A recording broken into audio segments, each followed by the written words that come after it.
I'm the coach. You're locked into the NFL on EA Sports. Up next, we've got a good one on tap between the visiting Arizona Cardinals and the Minnesota Vikings. With that, we send you up to US Bank Stadium in Minneapolis.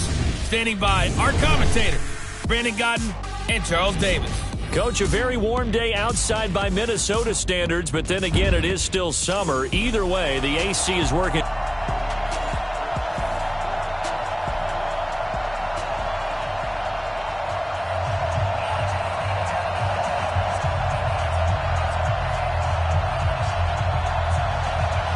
Here's the kicker, Zane Gonzalez, ready to get this one started. And we are underway from downtown Minneapolis.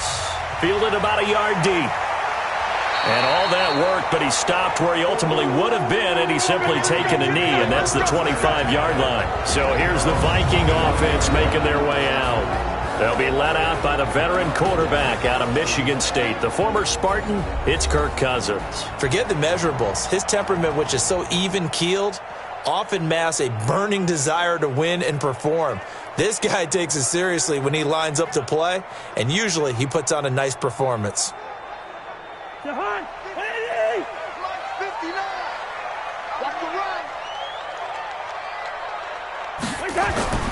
The first carry now for Dalvin Cook. A bad start there. A big loss on their first play from scrimmage. It's second down. That didn't appear to be a run blitz. He just darted in once he saw the run develop. That appeared to be a case of see ball, get ball.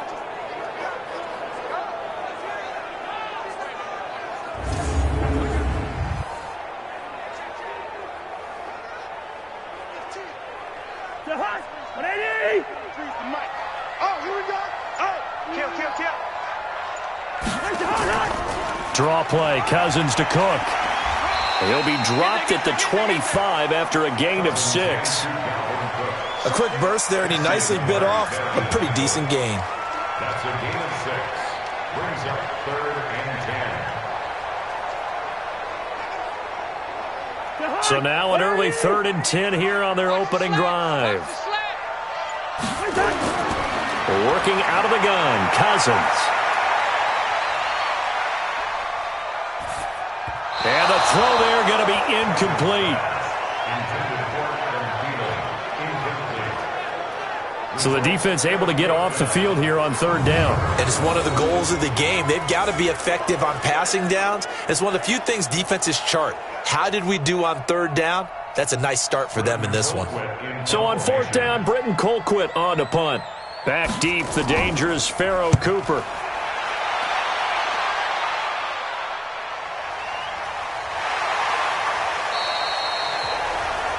Just a 2-yard return there following a punt of 48. And the Cards will take over 1st and 10.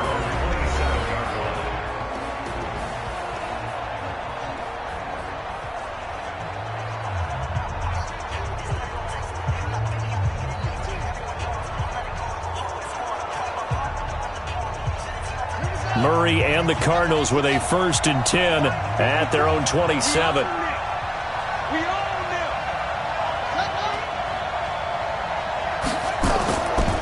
First carry for Kenyon Drake. And he is met quickly in the backfield. Down he goes, folded like a lawn chair. Anytime you call an inside running play, you just know there should be a lot of congestion there. You're counting on your off. That play got bottled up.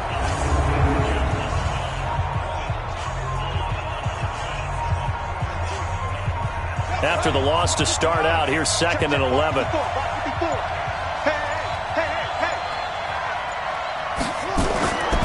Now Murray throwing on 2nd down. He finds his man Johnson. They'll wind up getting 10 back as that sets him up for 3rd down. And we see another pitch and catch there to the running back. This position just continues to evolve. They become just as critical to the passing attack as a lot of receivers, tight ends, because their ability to make people miss in the open field can really generate big plays for an offense. The first carry now. This is Johnson. And he will not only not get the yard he needed, he goes the wrong direction. Calling a loss of 2 on the play. And that'll bring up 4th down.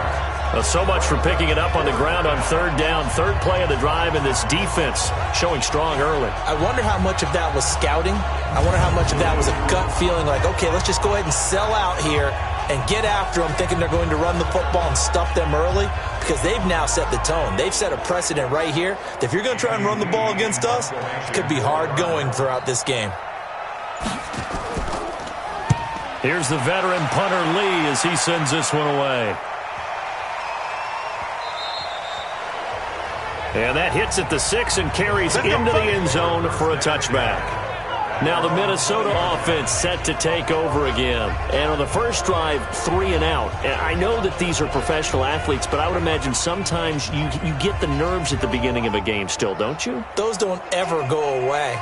And typically what I've heard from guys and what I remember from playing, if you don't have nerves at the start of a game, it's not going to be a great day for you. You're not really ready to play. So finding a way to harness those nerves and not let them affect you in a negative way, that's what all the guys are looking for. They start the drive with Cook. And he'll get this up to the 34-yard line. They get 14 there. First down, Vikings. And there we see an early burst that makes him one of the leading rushers in the league. Well, I want you to know, I listened to you yesterday when we were watching film. You said write down the word vision for him. It was on display there, wasn't it? It certainly was, because he allows the blocks to set up in front of him. And if that continues, it could be a long afternoon for those guys trying to play some defense. From the 34 now, here's first and 10. Cook. And an alley to run. And able to get this one across the 45 before he's brought down. 12 yards there, first down, Vikings. And that's a run that'll energize an offensive line. They'll take that one all day long. Fundamental breakdown by the defense. You've got to be able to make plays on the edge. Back-to-back good plays have them on the move on first down. Cousins gives way to Cook.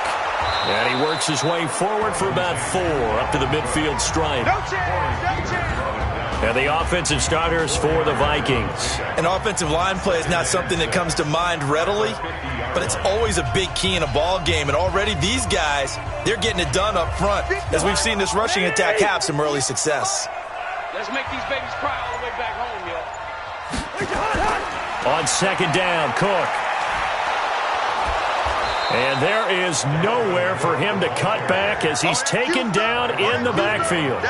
He lost 2 there, and it's third down. I like the strategy.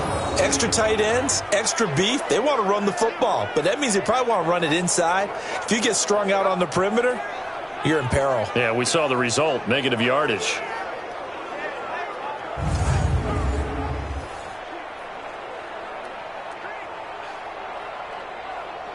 The Cards going nickel. An extra defensive back out there now on third down.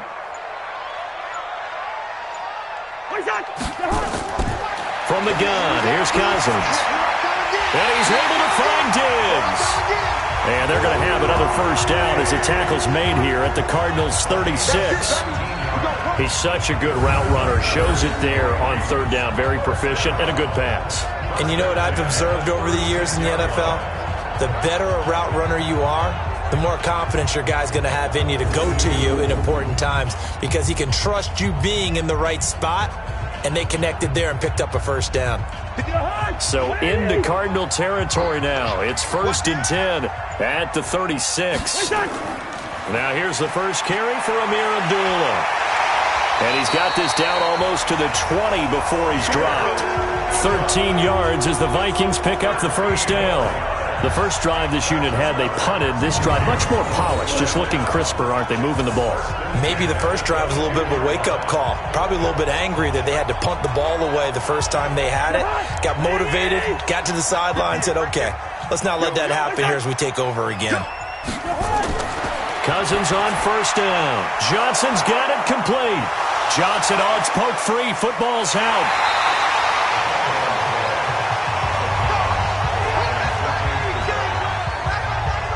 And the defense not able to get it. From a defensive perspective, what's that moment like when you realize the ball is loose? It is a moment where all concentration goes right to the football. This is something you've talked about in all your preparation for the game. And you probably talked about since training camp.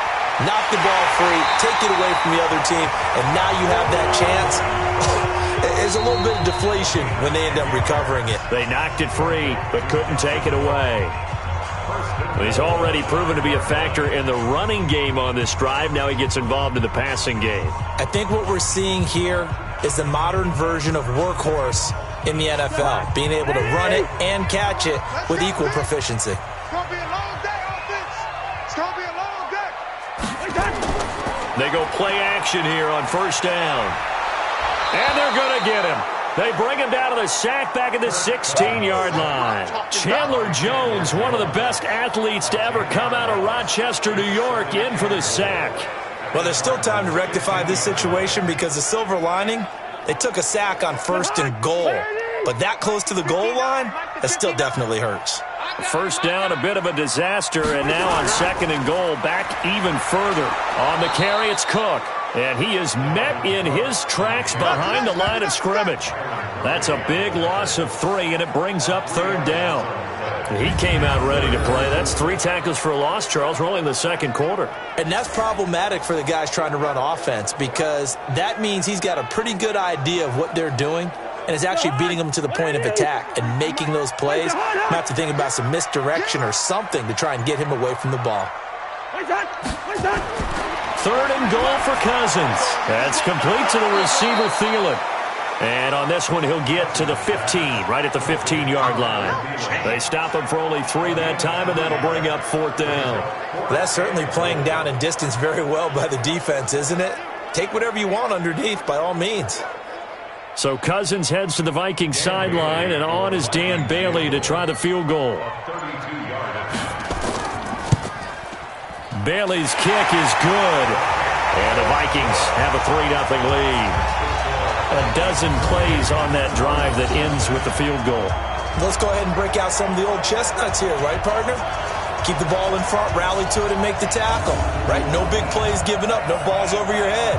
Bend, don't break. Hold on. Chestnuts? You like Come that on. one? What does that mean, break out? That just because you break chestnuts? I'm not sure about that, but I'm just going with why they said that. I have no idea.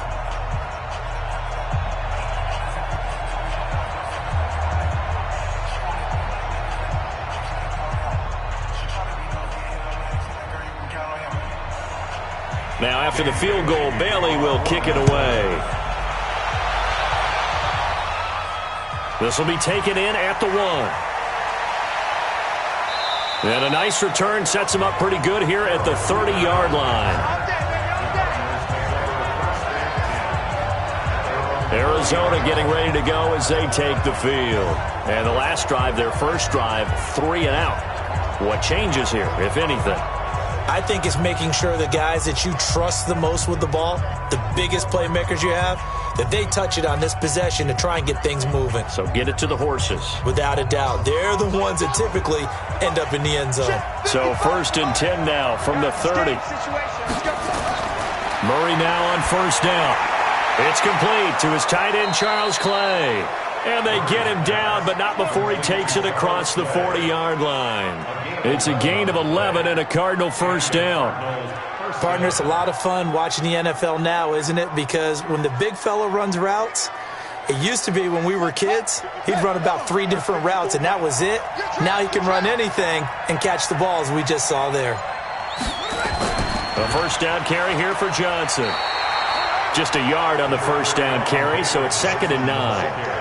They tried a quick hitter inside, but that one was swallowed up because what they're hoping, those big defensive linemen will take the bait and move laterally and open up a crease that they can run through. Didn't happen on that play.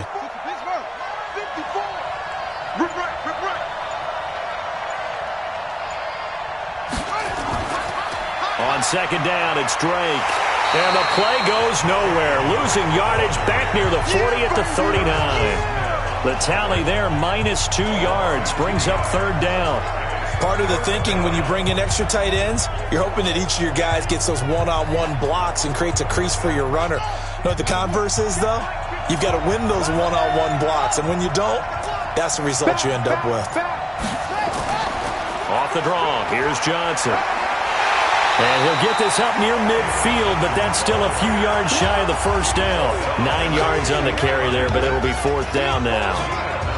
Another down on the scoreboard, but the urge to go for it is almost irresistible here on 4th and short. Yeah, I know they're on their own side of the field. I was going to say. Normally I would say punt the ball away, but I'm feeling it. I say go for it. He gets this away. It's a good one, drawing toward the sidelines. And they'll play keep away from the returner as this one will be marked out of bounds at the 13-yard line. Pretty good spot. And now out comes Minnesota. And they split the uprights last time for 3. They've got the lead. They're not going to play this conservative. They're not hoping for another field goal. They're hoping for a touchdown. I'm with you on that one. I like where your head is. I like the way you're thinking because you're exactly right. Trying to sit on a lead and play that way, that doesn't work too well for most teams. Run your offense. Run what you do best. Exactly. Put it all the way down and try to increase your lead in a big way. And the best way to do it, touchdowns. It's a gain of 11 as the Vikings pick up the first. They gave up the completion there, but this is what zone defenses count on. Catching the ball and not much run after the catch.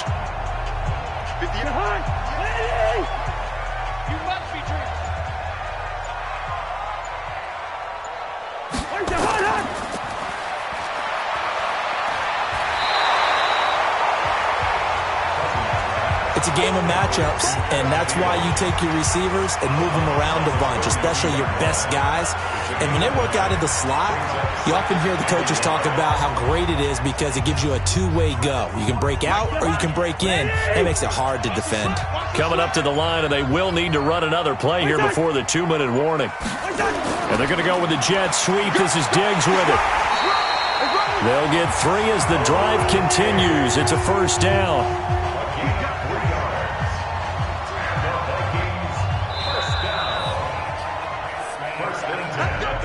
Second quarter, 2 minutes remain. 3-0 our score.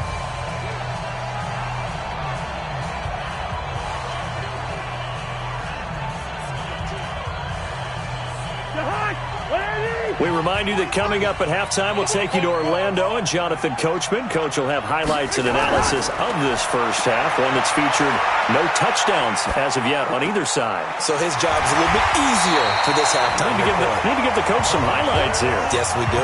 7 yards, the pickup on the pitch and catch. Nice rhythm throw there on first down. He located his tight end, made it a nice easy pitch and catch. Hoping he can break a tackle or two. Wasn't able to do that there, but still good yardage. Able to get 7 on that first down pass play. 2nd and 3. Now Cook, he's got it off the draw. And he'll get it out a couple yards shy of midfield at the 48. A gain of 5, good enough for the first down. Boy, he does it at a high level, doesn't he? Because when I watch him, I think of his vision. Straight ahead, peripheral. Also has that sense of where holes are going to be before they actually open. I think that helps set him apart from many of the other backs in the league.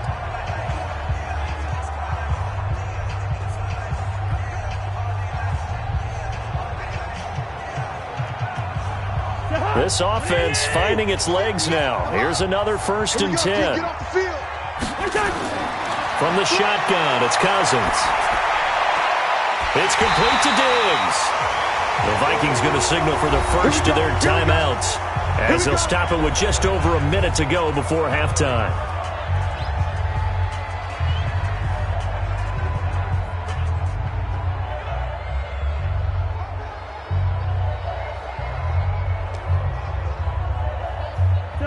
So here's a 1st and 10 at the 38.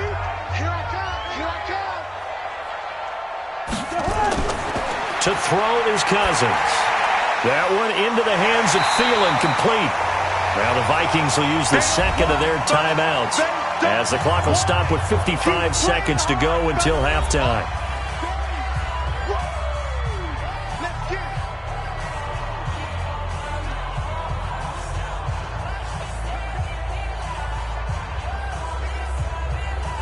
That last catch short of the marker by just a yard leaves him with a very manageable 2nd and 1. Cousins.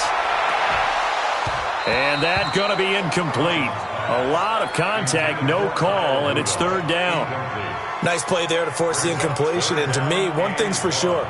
When you're the underdogs and you're playing on the road, you absolutely have to get takeaways. You've got to get the ball from them. Yeah, win that turnover battle, going to be key. They didn't get one there, but you get the feeling they keep making plays like that, they might just get a few. Yeah, once you get one, defensive teams think they come in bunches. And he finds Cook. And inside the 20 before he's brought down. And they're going to have another first down as the tackle's made here at the Cardinals' 19. Got to say, I was a little surprised to see him, Charles, come out in the shotgun on third and less than a yard. Yeah, but the way the NFL is nowadays, we hardly ever see anyone really run for it on short yardage. So they're going to throw the football more times than not. That was a nice, easy rhythm throw right there, and they pick up the first down. And Diggs has it. Another nice gain, 13 yards that time, and another first down. The Vikings going to use their third and final timeout as they stop it with 16 seconds to go in half number one.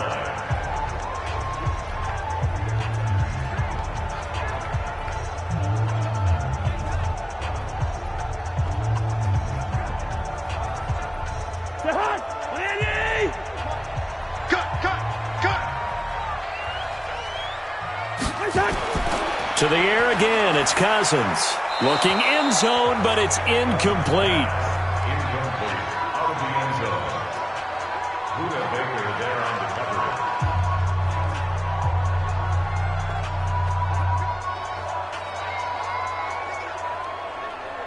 The line of scrimmage, once again, the 5 as they get ready for second and goal. They'll throw again. Cousins. And Thielen's got it. Touchdown, Vikings. Adam Thielen in the final seconds of the first half. And the Vikings are going to widen that advantage. There was no going through the progressions on that touchdown pass. Yeah, nor was it necessary. His receiver won that route early, presented himself. No reason to wait. Go ahead and put it on him and score a touchdown. Extra point up and good by Bailey. And the lead grows to 10-0. So that drive, 12 plays in length. And it's polished off by a Viking score.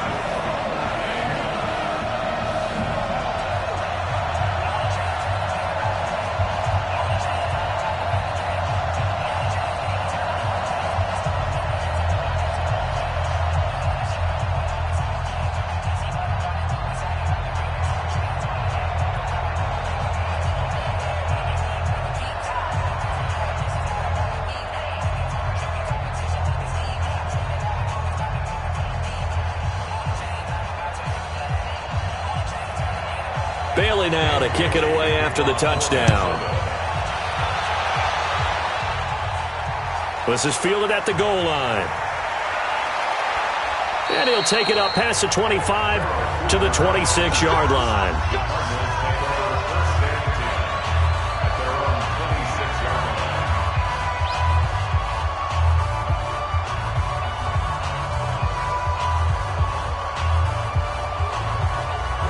Ready to go with their next drive, and at the line, the Cardinal offense. Time here for likely one play, then off to the locker room, and they're going to have some adjustments to make. They certainly will, and I think a lot of people are thinking to themselves, all right, take the knee, get out of here, regroup.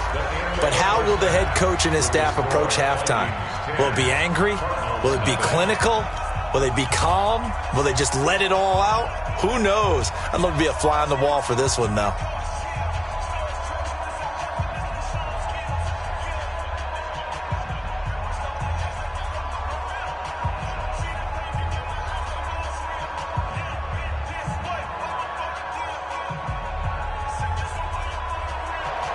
Both teams appear ready for the fight ahead, and we resume action here in quarter number 3. This is fielded a couple yards deep. And he'll get it up past the 20 to the 22-yard line. Let's go, baby. So here's the Cardinals offense now as they get set to start this third quarter. They come out here with a 0 on the scoreboard. What was said in that locker room? That's what I want to know. I would love to have been in there because we often have the feeling that there's a lot of shouting, screaming, people upset. But typically, halftime locker rooms are a lot more clinical than that. And in this case, are they upset that the plays weren't working because of execution, or did they think they were just bad plays to call? Yeah. We'll find out pretty quickly here if they feel like they had something going, but they just need to do it a little bit better or not. We'll find out.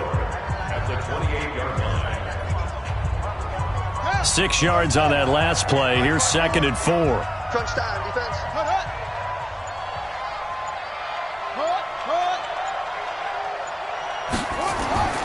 On 2nd down, here's Murray. Throwing over the middle, but it's incomplete.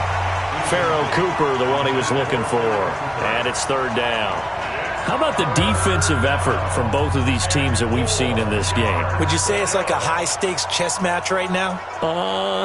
Chess is one way to go. Yeah, I like it. Okay, the only reason I say that, you feel like they're contemplating their moves before actually making one, and none of them being done very confidently. Truth be told, I've never played chess, and I know that I'm not smart enough to play chess. Guys like you with your IQ, you can pull that off. First time they've looked his way in this game, he comes through picking up the first. 3rd and 4, he did just enough, and I mean just enough to move the chains. And that's all you're looking for, right? Just want to keep the drive moving. You don't need the big play there. Just get to that marker that you described, and he was able to do just that. Not much there, maybe a couple up to the 35. You know, despite the scoreline, I think they've got to like where they are here. They're on the road and just one big play away from getting right back in this game. I'm going to follow right along with you because the spot they're in now is a credit to their defense. They've kept them in it by making the plays that they've made, and that just means you're one big score away from being right back there. Now, the question is, can this offense step up and make that play? Because that's been an issue for them in this game. It's a gain of 6, moves them to a manageable 3rd and 2 situation. And there's a run to be happy with. Good, solid yardage. You'll take that anytime you hand the ball to a back. This offense in desperate need of a conversion as they come up on 3rd down. 3rd and 2, and here's Murray. And he's got Fitzgerald. And he'll be taken down, but not before he works it past the 50. It's a gain of 11 and a Cardinal first down. Nice catch right there. Brings to mind the sentence, when in doubt, find your veterans. I used to laugh back in the day when they would call guys like him crafty veterans. You get up in your 30s, you're still playing receiver, but you're around that long at that position, you're doing something right. Just remember this. When he was young, he thought the crafty veteran was simply a guy who couldn't run anymore. Now he understands a little bit better. Officially no gain on the play, and it's 2nd down. Those are the plays this defense needs with the deficit they're facing. It certainly is, and they've got to continue to swarm the football and hope that someone, while they're holding up the ball carrier, can get in there and rake it and lock it free. They need to get some takeaways as well. They stay on the ground. This time it's Johnson. And they'll get this just to the 47. 1-yard gain. This is what happens sometimes when you abandon the running game. It's hard to get back to it because once guys get out of that mentality of firing out and hitting people, hard to get them started again occasionally. Big play coming up. Here's 3rd and 10. I would expect to see some pressure here. The pressure drops off as they'll look to throw. Screen play, Johnson. And he's corralled, but not before getting it inside the 35. A Cardinal first down on a gain of 13. I don't know what they talked about at halftime. Whatever it was, it worked. They look like a different team here in the 3rd quarter. Yeah, I doubt that there are very many trash cans that got kicked over, that type of a speech. I think what they did was they analyzed what worked in the first half, what didn't, and figured out a better game plan.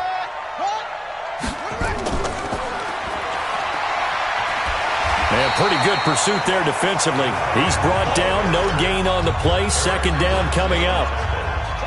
Nice job there defensively to clamp down because really they've been on their heels this drive. Agreed, and they really needed that one for confidence, just to feel a little bit better. But I don't know if I would be daunted by them stopping me on one run. This drive has gone pretty well. I could come right back at them. Looking to throw on 2nd down. Murray. Larry Fitzgerald was the intended target, and it's 3rd down. I think he's a little trigger happy right there, and it turned into an ill-advised throw into their zone. Well, we know he has confidence. He'll throw it any place, anytime, anywhere. That time it fell incomplete. An incomplete pass on 2nd down. It muddles things a little bit here. This is 3rd and 10. Throwing is Murray on 3rd down. Dumping it off for Johnson. And they're going to get him down well short of the first as he can only get this to the 30. 4 yards on the pickup, and that's going to make it 4th down. One hallmark of good defenses is understanding the game, understanding positioning, and tackling immediately in the secondary after catches. I think we just saw that on display right there. Got to him before he ever had a chance to think about turning it upfield. And this will split the uprights. It's right down the middle. And they get themselves on the board here. It's 10-3. So a decent drive there to start the third quarter. They only salvaged 3 out of it, but they inch a bit closer. Yeah, but still lots of time to go in this one. That's why you hear that clapping on the sidelines, right? Hey, got some points. As you said, inching their way back in. Time left to go out and get that victory.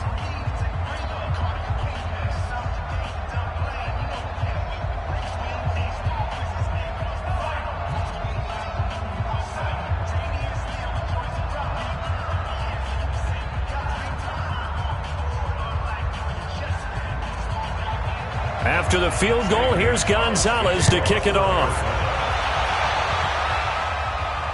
This will be taken in at the 1.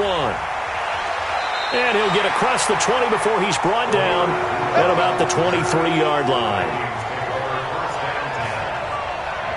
It's the Vikings' turn on offense. We get ready for their first possession of the second half. Their defense has done the job. Now it's the offense's turn as they've got it 1st and 10.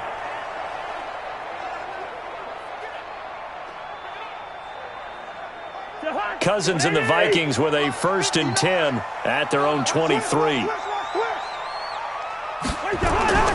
Cousins now. Blitz coming, and down he goes. Well, partner, we know they came out of the locker room down on the scoreboard. That will guarantee you the defensive side of the ball gets super emotional. They can come out and play with aggressiveness, with fury, because they don't have to be quite as precise. And it paid off for them on that play, didn't it? Sure did. Excellent play, really setting the tone for this third quarter. And they need to work to at least get some of this yardage back after the sack. 2nd and 19. They run, Cook. And they won't fare much better here as he maybe gets back to the line. No gain on the play this time, and it'll be a 3rd and long situation coming up. As usual, the hallmark of a good run defense, linebackers making plays near the line of scrimmage. Absolutely nowhere to run there. Mike 58 right there. Watch the screen. Watch the screen. 3rd and long for Cousins. In trouble here, and down he goes. Back at the 8-yard line. The linebacker Jordan Hicks flying in there for the sack.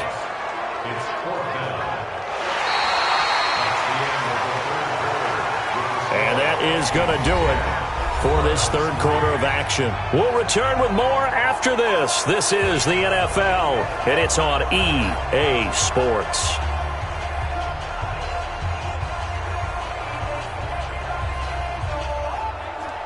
Here's Britton Colquitt now as the drive goes backwards, so he's on to punt it away. Oh, they come after him, and it's blocked. And a most curious way there to burn some clock. That was wild, and at the end of all that, it winds up a safety. All right, Charles, help me out here. Fourth quarter, you've got the lead, and you run backwards into the end zone. You're just trying to do too much. I almost don't have words for it. But, you know, every coach that we talk to talks about running backs or people running the football, running north-south, getting upfield. He went way in the opposite direction, and that's going to cost his team. Yeah, it cost him big time. Still leading, but it costs him.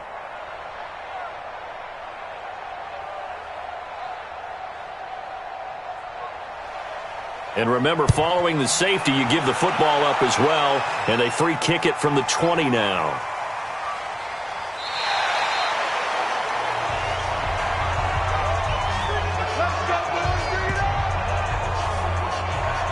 Here's the Arizona offense now as they get set to take over. And last time able to get 3.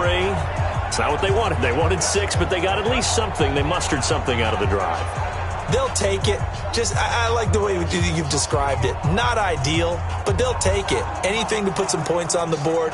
But this time on offense, they don't even want to see the field goal kicker trot on the field. They want that ball in the end zone. Yeah, they'll be going for 6. Murray and the Cardinals with a 1st and 10 at their own 21. On 1st and 10, here's Murray. And that is incomplete. Showed off the arm strength there, but to no avail. 2nd down. trying to erase that deficit all at once. One big shot. He took it. Unfortunately for him, incomplete. From the 21, it's 2nd and 10.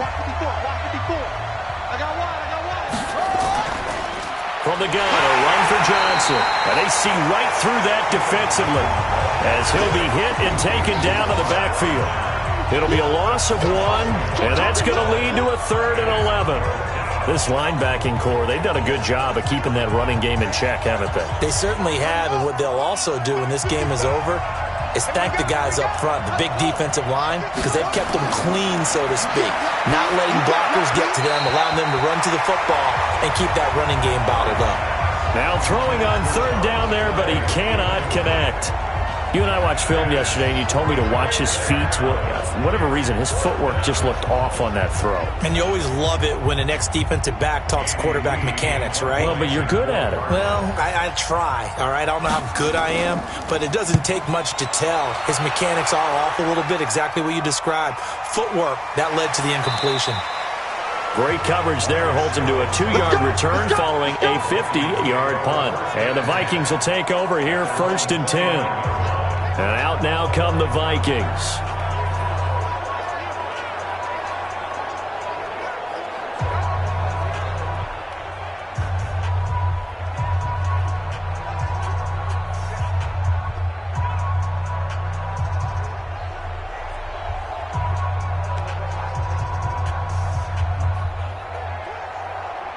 Cousins and the Vikings with a 1st and 10, just shy of the 30. A little jet sweep to start the drive. Space to maneuver at the 40. And all the way down to the 25-yard line. A big play there for Minnesota. 46 yards on the ground. So they dig a little deeper in the playbook there, get the wide receiver the ball, running it, and it proves fruitful. Love the call. When you got a guy who has running back skills, you want him to touch the ball as well, not just out wide where you throw it to him. Make sure you hand it to him or toss it to him and let him go to work.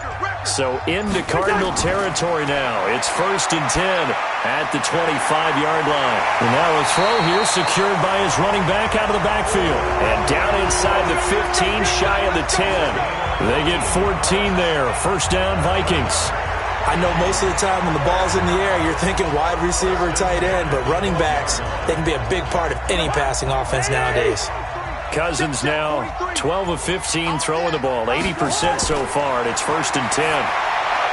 To throw, Cousins. Byron Murphy, the first pick of the 2nd round there defensively. First quarter, Charles, you really emphasized the importance of winning the turnover battle as a visiting team, as an underdog. They haven't forced a single turnover in this game. And right now they're losing, so no turnovers might lead to no victory. After the incomplete pass, here now is 2nd and 10. A 10th carry in the game for Cook. And he is going to be stopped cold behind the line of scrimmage.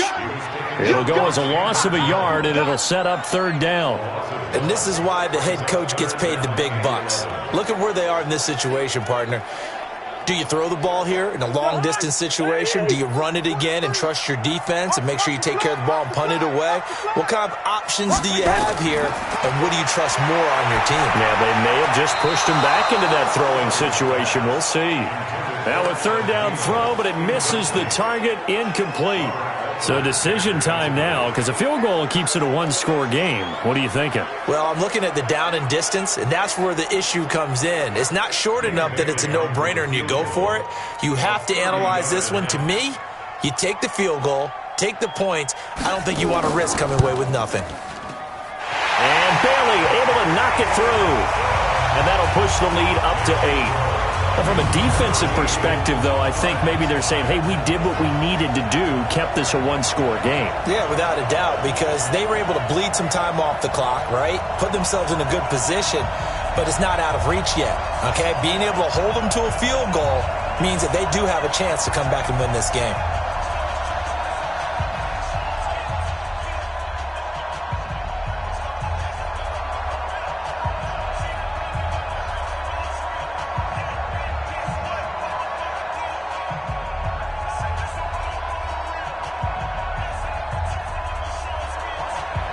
Now after the field goal, Bailey will kick it away.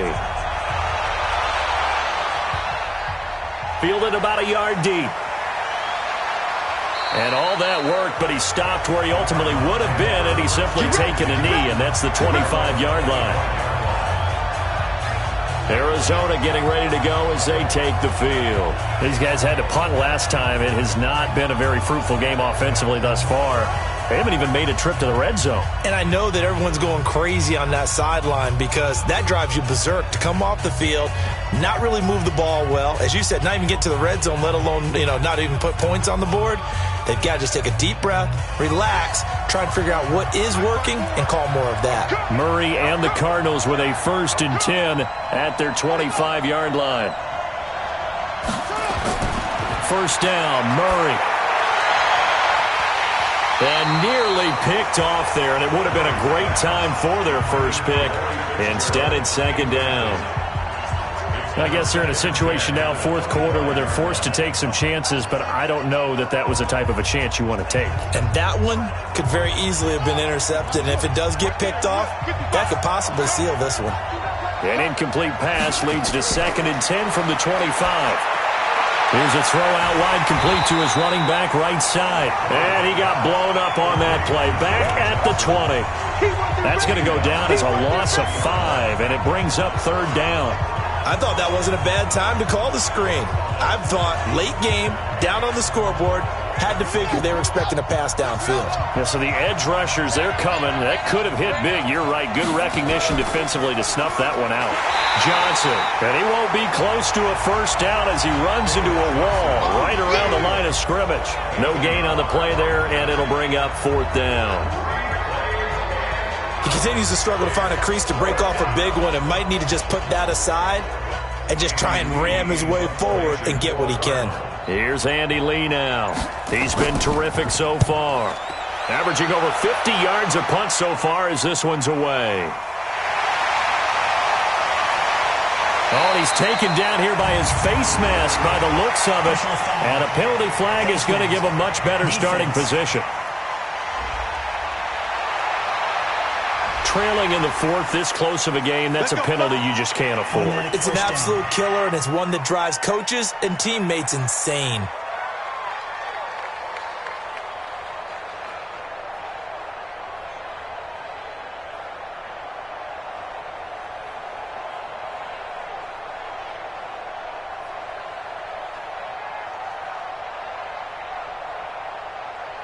The Minnesota offense about ready to get this next drive underway. Right now clinging to a 1-score lead, Charles, and I think operating within that 4-minute offense with a little less than 4 minutes to go applies here, right? It certainly does, and that means the playbook is still wide open.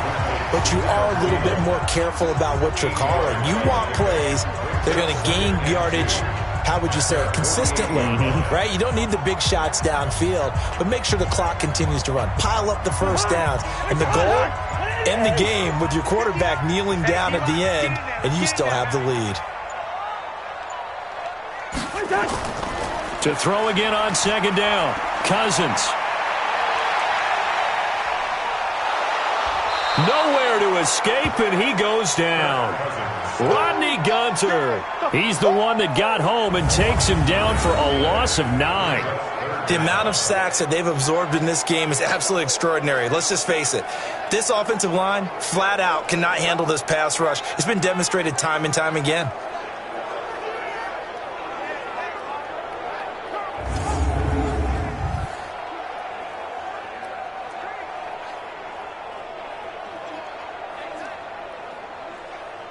So now after the sack, Cousins and the Vikings come up here 3rd and long.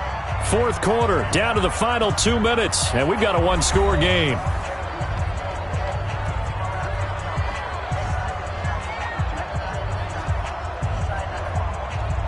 So the Vikings in possession of the football as we get you reset. And let's see what they've come up with offensively after having time to talk it over. And the play goes nowhere, losing yardage back near the 40 at the 39. And now right out of the 2-minute break, we'll get a timeout used defensively with 1:56 to go.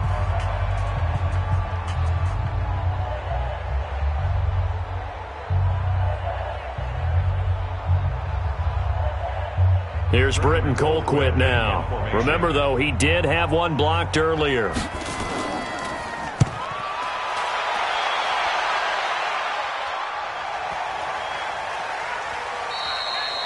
And this one hits at the one, continues on into the end zone for a touchback. Kyler Murray now in the Cardinal offense. Down by 8, a little under a minute 50 remaining. They need a touchdown and, of course, the two-point conversion as well.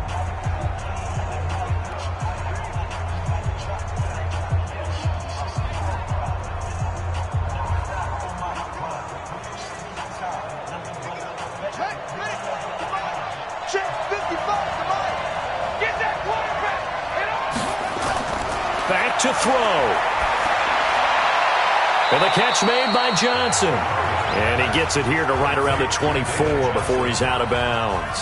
A gain of 4 on the play, and that'll make this a second down. Everyone's got to be able to catch the football. Doesn't matter what position you play, but if you're on offense, be aware a ball may come your way. They'll come up 2nd and 6 now from the 24. Back to throw. Looking middle, and it's incomplete. So he's unable to complete it there, and just not the game that you would expect from him. He's been off the mark really start to finish. Yeah, it makes you wonder what exactly is going on. Is he a little bit dinged up here, or is he just off just by a bit?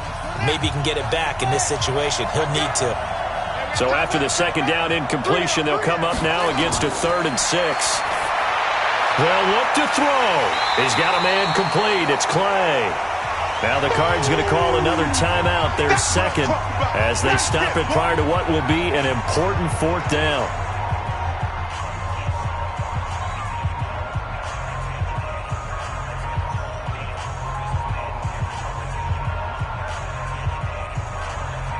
One score down, here we go. They're going to go for it here on 4th down. They're going for it. It's Murray. And able to find Kirk complete. And they'll get it all the way up about 5 yards shy of midfield. They keep the game alive, at least for the moment, as it's a 1st down. Well, they did the part they had to do. Quick throw got the 1st down. But that doesn't allow them to relax. They still have plenty of work to do. One crisis averted, but they still need to move hastily. Now Murray. And that will be incomplete. Would have been a big hitter if they had connected. Instead, it's 2nd down. That would have been a tough catch, but in this 2-minute drill, those are the ones you really hope your guys come up with. Yeah, you don't want your guy to be able to take the out because it was a tough catch. You needed him to come up with that one, because if he does, it alters the perspective of this 2-minute drill, doesn't it? He's back to throw. That'll be taken in by Damiere Byrd. And this is going to turn into another 1st down as the tackle is made at the Vikings' 32-yard line. He's been quiet all afternoon. He may have just come up with a play of the day right there, though. Obviously, it's not the volume in which you get done. It's the quality, and that was a quality catch right there. 1st down now, but the clock continues to move. Murray to throw.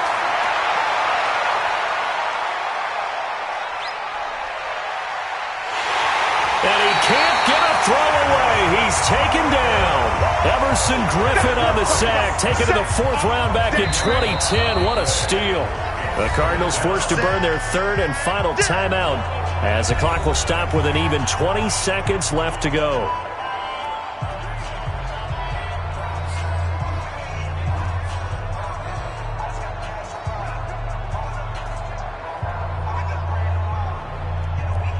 So now 20 yards to go on 2nd down after the sack. Work to be done. He'll look to throw. Now a desperation throw deep downfield. And that is incomplete. Down to 15 seconds now. Johnson the intended target, and it's 3rd down.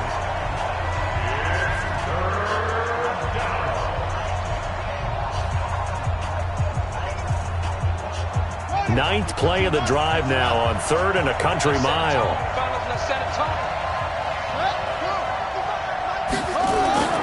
To throw is Murray.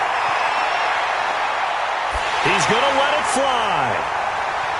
And nearly intercepted there. That would have been ball game if he had clinched it and caught it. Instead, it gives him one more chance here on 4th down.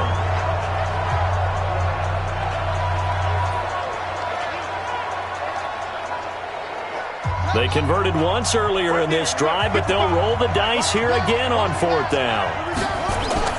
Murray sets to throw on 4th. Now a desperation throw deep downfield. And he bats it away, and it falls down incomplete. They had to go for it with such little time remaining, and the Vikings defense is going to get the football back.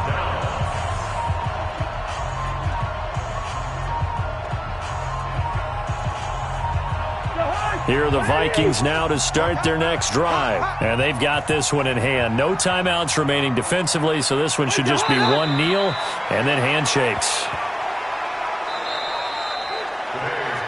So the final seconds have ticked away in this Minnesota victory. And you look back over the score sheet, interesting. A very clean game, no turnovers by either side. An absolute rarity when we watch games now because defenses have put such an emphasis on taking the ball away. Well, what we saw here was offenses spending their time saying, look, you know they're coming for it. Ball security is paramount. So they worked on that, not just a week of practice, but I'm sure all during training camp. Make sure when you have it, tuck it away because danger lurks everywhere you turn.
Hey, everybody, it's the coach.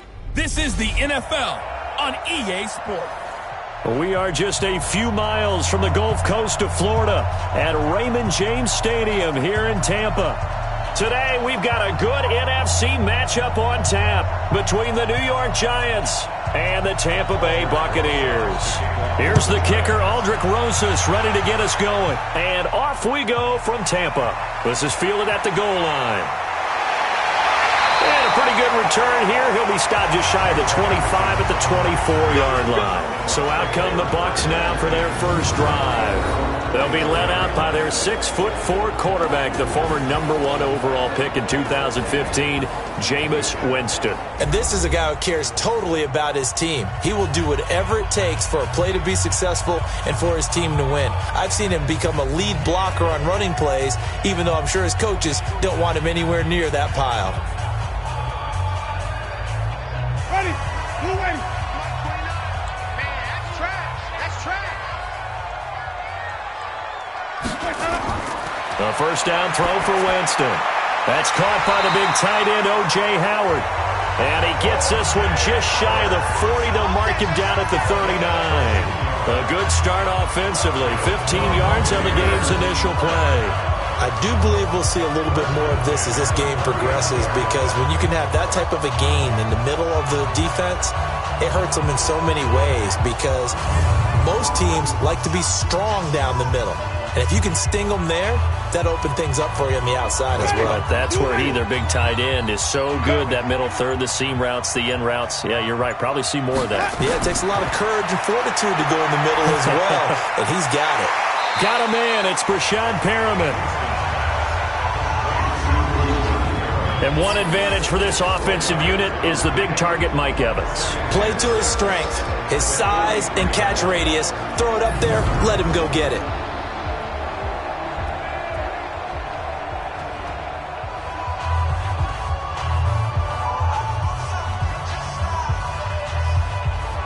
4 yards on that last completion, so that sets up 2nd and 6. Now it's the former Badger, Dare Ogunbowale.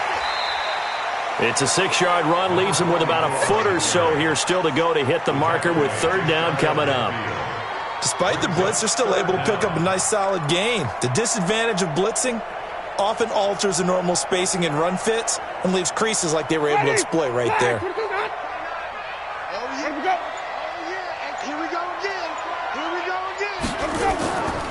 Here's Ronald Jones, first carry for the USC man. And he's got the first down yardage as he takes it down to the 49. It's a first down following a gain of 3.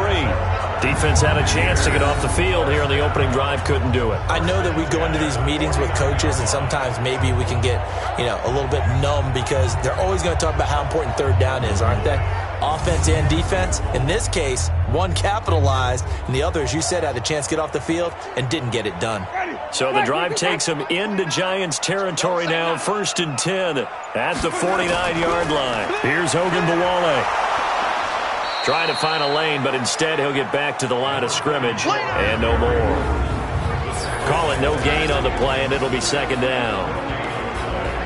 And we look now at the defense for the Giants. Leonard Williams was one of the top draft picks coming out of USC, and he's done nothing to diminish the comparisons people make of past greats.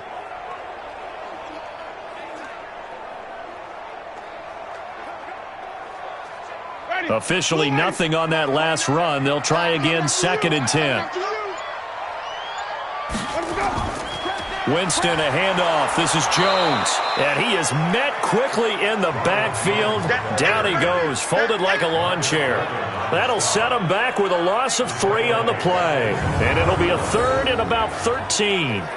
It's a tough one right there. He ran right into the teeth of the blitz as the linebacker was freed up in order to stuff that one for a loss. I think quarterbacks got to see that. Got to find a way to audible into something a little more advantageous. Black 25. 3rd and long for Winston. He rifles one that's intercepted. Read it well, and it's picked. 20, 10, and he will score. Touchdown, Giants. Well, it was 3rd down. Defensively, they were just hoping to make a play and get off the field, get their offense on. Instead, they did one better. Pick it off, take it into the end zone. Well, they did what you said. They got off the field. They're going to have to come right back on. They're going to come right back on, but happily, right? They put the ball in the end zone. That's the way you start a game. That's the way you set the tone.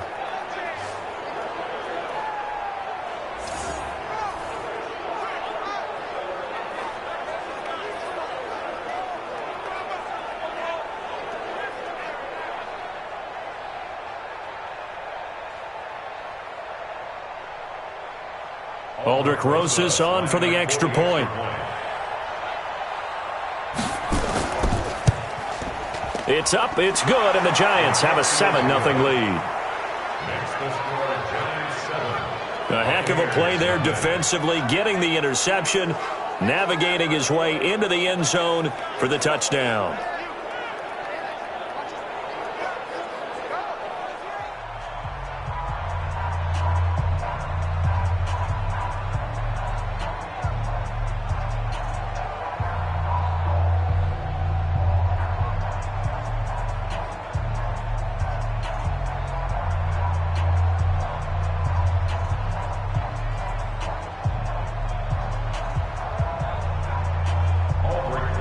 So they'll get another shot on offense following that pick 6. And now the kick is away. This fielded at the 2. And not a bad return. Here he gets it out to the 25-yard line. Good work, boys. Let's go. Let's go. Here comes the Tampa Bay offense now heading back out onto the field.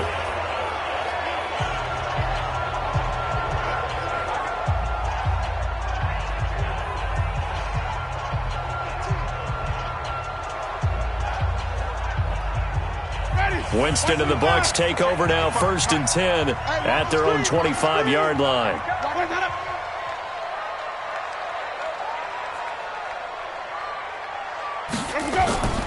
They'll start out on the ground with Jones. 5 yards on the carry. Good pickup on first down. One thing to keep in mind, partner, especially in the second half, when you've got a running back of this size, of these dimensions, I can just tell you, attrition does set in for a defense because you're excited about hitting him in the first half. Maybe not so much in the second half, and some of these shorter gains turn into bigger runs later.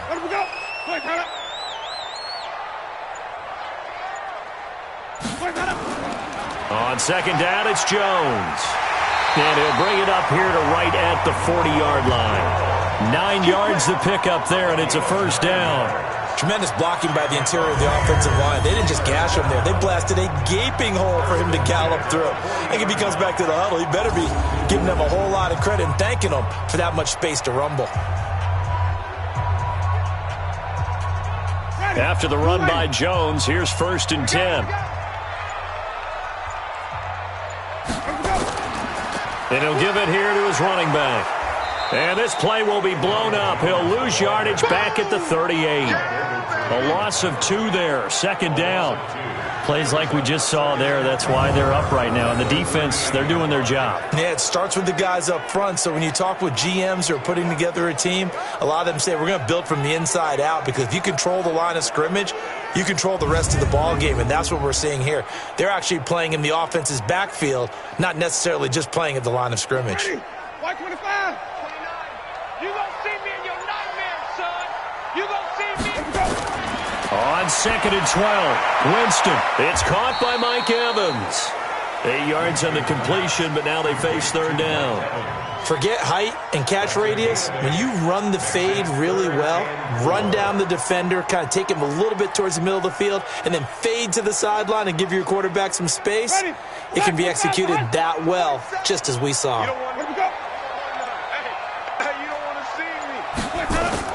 Winston from the gun on third down. And he's got a man. It's the tight end, Howard, complete. And they're going to have another first down as the tackle's made at the Giants' 43. And there's another completion to the tight end. And let's face it, it is hard to overthrow a 6'6" target. It is indeed. Quarterbacks like their speed guys. They like that huge 6'6" target that they've got in him. They really do. And it reminds me of what one great tight end told me once.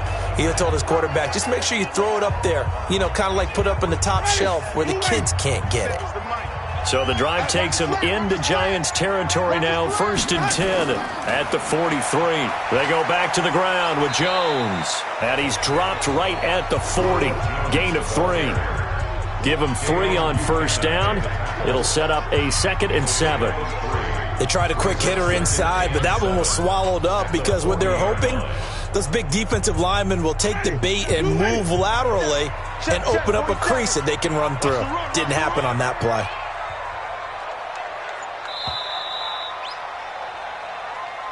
After 7-0 on EA Sports. Buccaneers, nothing.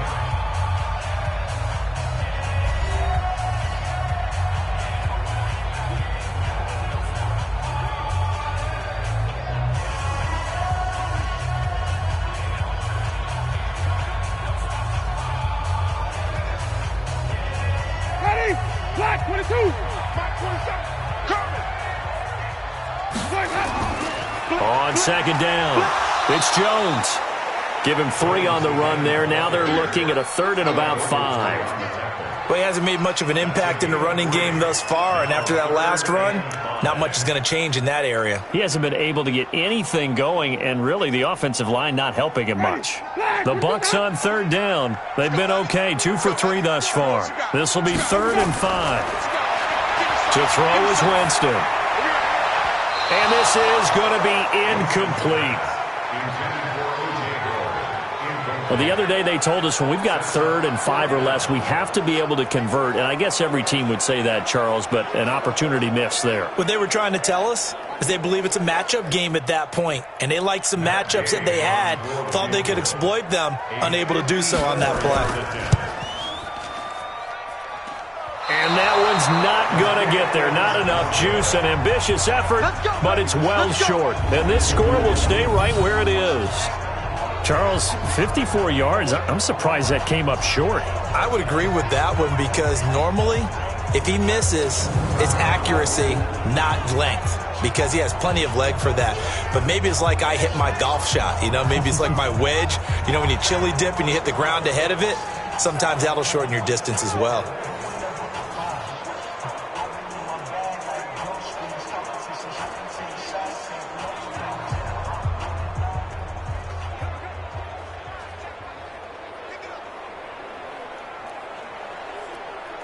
So after the missed long field goal attempt, this offense set up nicely at the 44-yard line. Jones throwing on first down. They'll complete this to Ingram as tight end. 7 yards, the pickup on the pitch and catch. Brandon, perfect defense in this situation would have meant that there was an incompletion. They would have picked it off. Okay, so they gave up the completion. But I really enjoyed watching how the defense stayed in sync, stayed in great communication. And as he dragged across each zone, you see him pointing, communicating. There he is, and they passed him off to each defender. Ended up making a nice play, even though it was complete. 4 yards, the pickup, first down. So many teams want to throw the ball in this situation nowadays, but I love watching a team that has enough confidence to go ahead and run the football in that situation.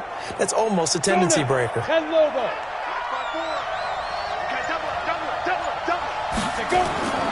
They keep it with Barkley on first down, and he's going to be met at about the 43.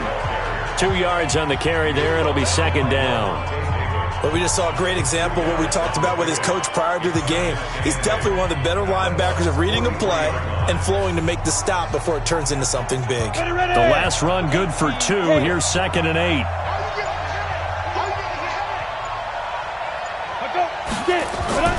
On the draw, this is Barkley. And he takes it down to the 40 with a pickup of 4. Brandon, all things considered, they have to feel pretty good about getting that type of a gain, considering the blitz that they just had against them.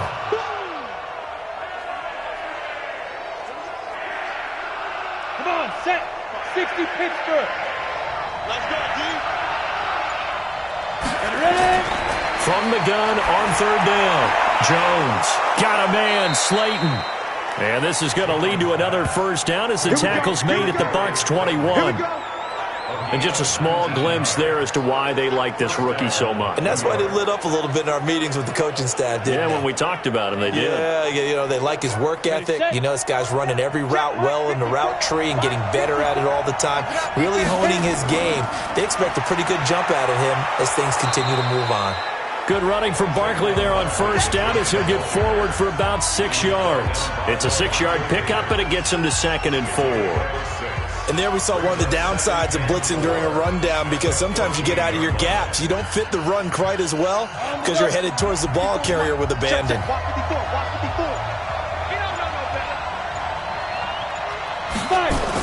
On second down, here's Barkley. And he'll get it here to the 10-yard line. 4 yards the pickup, first down. Now that's the way to do it. Hand it to someone with vision and good footwork, and add in a little bit of power, and you find a way to pick up first downs. Down. 15, Lonnie. 15, Lonnie. Push him back. Push him back. Get up.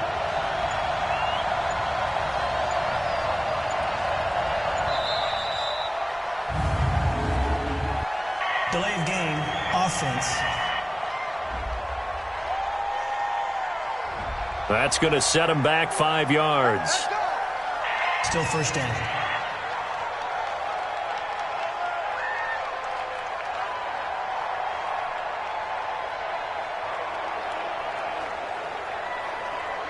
So a little bit of a stiffer challenge now. 1st and 15 following the delay of game.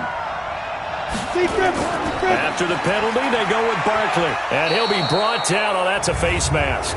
Certainly looked like it. Indeed, here come the flags. Defense. Well, we looked at each other right away. We knew that flag was coming out. And I always enjoy the conversation post, because officials always tell you, I don't want to throw the flag, but you caused the play. You did it. I had to. So now then, the penalty's got him set up with a 1st and goal. I'm coming after you. Now Saquon Barkley. He gets him a little bit closer. He takes it from the 6 inside the 5 to the 4. A minimal gain there on the 8th play of the drive. Be interesting to see now what they do offensively down near the goal line after not much there that time. As the offensive play caller, that may change your sequence now. Instead of coming right back with a running play, you may have to go to the air. 2 minutes on the clock, second quarter, 7-0 ball game.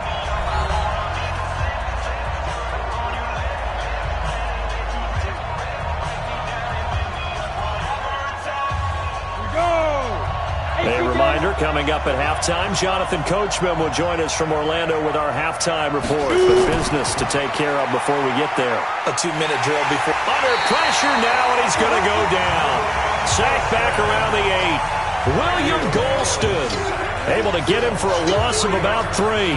Second goal, last thing you need to do is get pushed backwards to take a sack. But he couldn't find anywhere to go with the football. Had to eat it and ended up on the ground. This has been a long drive. You got to figure a field goal would be a letdown. Can they convert now on 3rd and goal? Now Jones. And that is caught. He's got it for a Giant touchdown. Darius Slayton there to make the grab. And the Giants are able to add on to their lead. Those are the drives that prove a lot. You got a rookie quarterback, Charles. You're on the road, takes him down, throws the touchdown pass. And in a game like this, with, as you described, a rookie quarterback, the team usually says, okay, we got to take care of this guy. We got to protect him. But when he goes out and plays like this on the first drive on the road, he doesn't have to say, I'm here to be your leader. They just need to follow him. PAT up and good by Rosas. And that'll make the score 14-0.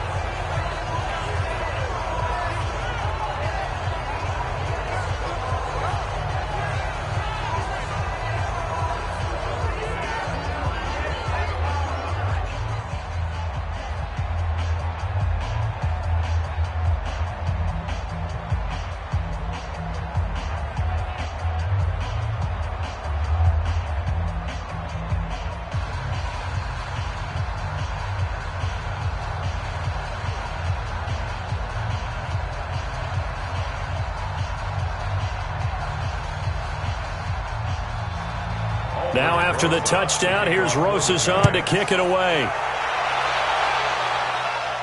This is fielded a couple yards deep. And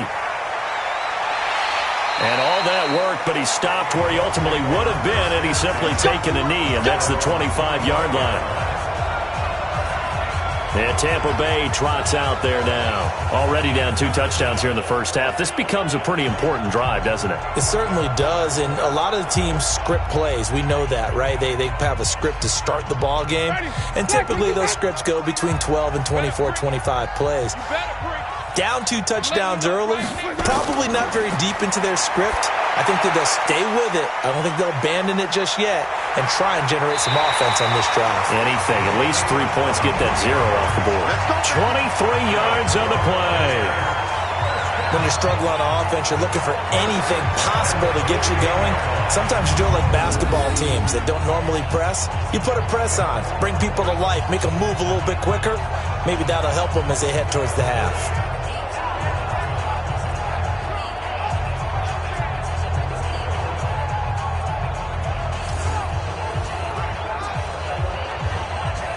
So 1 play, and they're already just shy of midfield. From the gun, Winston. And the tip there altered the ball flight, and it falls incomplete. It'll be 2nd down. Defensively, Charles, they continue to really limit this offense as far as yardage goes. Yeah, you're exactly right. They've been assignment sound, staying in their lanes, keeping proper leverage, and communicating well, too. So after the incompletion on first, now 2nd and 10.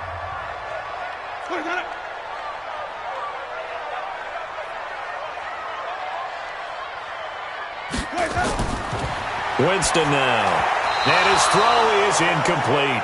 Mike Evans, the one he was looking for. And now it's 3rd down. Feels like they're getting caught in between here because they had incompletions on 1st and 2nd down. Now you got to worry a little bit about the clock because you prefer not to give them another shot here in the first half. But if you don't pick up the 1st down, guess what? You're likely going to have to.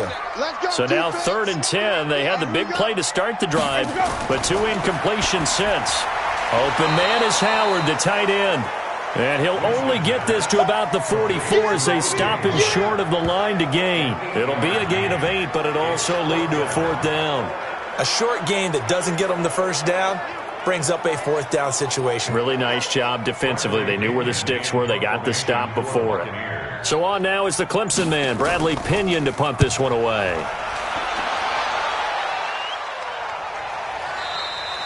And problems spreading to the punt team now. This one goes all the way into the end zone on the fly, so that'll come back to the 20. New York set to take the field. You've got under a minute to go here until halftime. You got the good-sized lead. No need to do anything crazy. No, there really is no need to do anything crazy. The smart play, go ahead and take your lead into the locker room and then try and add to it in the second half. But there's a part of me that looks at this and says, first half going my way, I have a little bit of a cushion. Let's go ahead and try and extend things. If you've got some good plays drawn up, you might want to think about them right here. Just over 30 seconds to go in the half. They've got it 1st and 10. Barkley. And defensively, they're just looking to keep him contained as they're able to get him down. Give him 5 on the carry there, and it'll be 2nd down. Partner, I think from our experience together, we have learned that most offensive coordinators are going to tell you, if I'm going to run the football on 1st down, I've got to get at least 4 yards. They got 5 here. They've got to feel pretty good about that one. They'll keep it on the ground again here. And up to the 35 before they're able to knock him down. So we have come to halftime in what's already a 2-touchdown game. As we toss it an hour or so east of here to Orlando, it's Jonathan Coachman with our EA Sports Halftime Report. Okay, right, Brandon. Thanks very much. And welcome in, everyone, to this slim An abbreviated halftime show as we get rolling to quarter 3.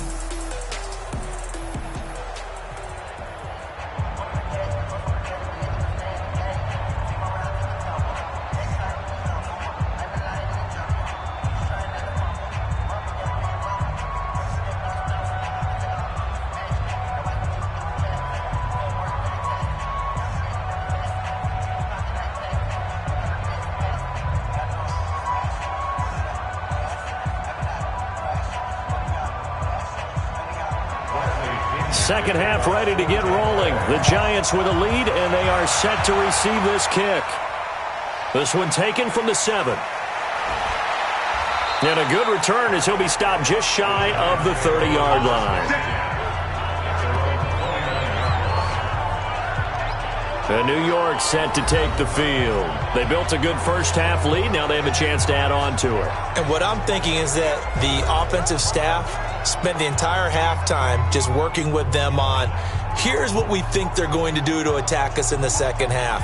Nice first half that we've had, guys, but be prepared for some change-ups. We're going to see them when we kick it off in the second half. See how they handle any adjustments that might be made defensively. Jones and the Giants now with a 1st and 10, just shy of the 30. Throwing Jones. He was looking for Evan Ingram, the tight end. And it's 2nd down. All right, that one fell incomplete there, but the best quarterbacks, they'll miss on 40% of their throws, somewhere in that neighborhood, similar to a great hitter in baseball who's going to fail 7 out of 10 times and still have a great year. In this case, you want perfection, but way better that it hits the ground instead of going to an opposite color jersey. Throwing again on 2nd and 10. Jones finds his tight end Ingram. And he takes us up to the 40-yard line before being corralled. 10 yards, good for a Giant 1st down. That was a route run not just with dexterity, but with intelligence. Found the hole in the zone, made sure the quarterback saw him, and was able to make the sure catch and flip the down marker back to 1. Watch the twist. Ready? Jones now on 1st and 10. And he finds a man with a crossing route. 7 yards, the pickup on the pitch and catch. We always hear from coaches how much they like to run crossing routes because they want to hit their receivers on the go, get them the ball, and keep them moving. How about when you hit a tight end that way? Okay, the receivers are going to run past you most of the time.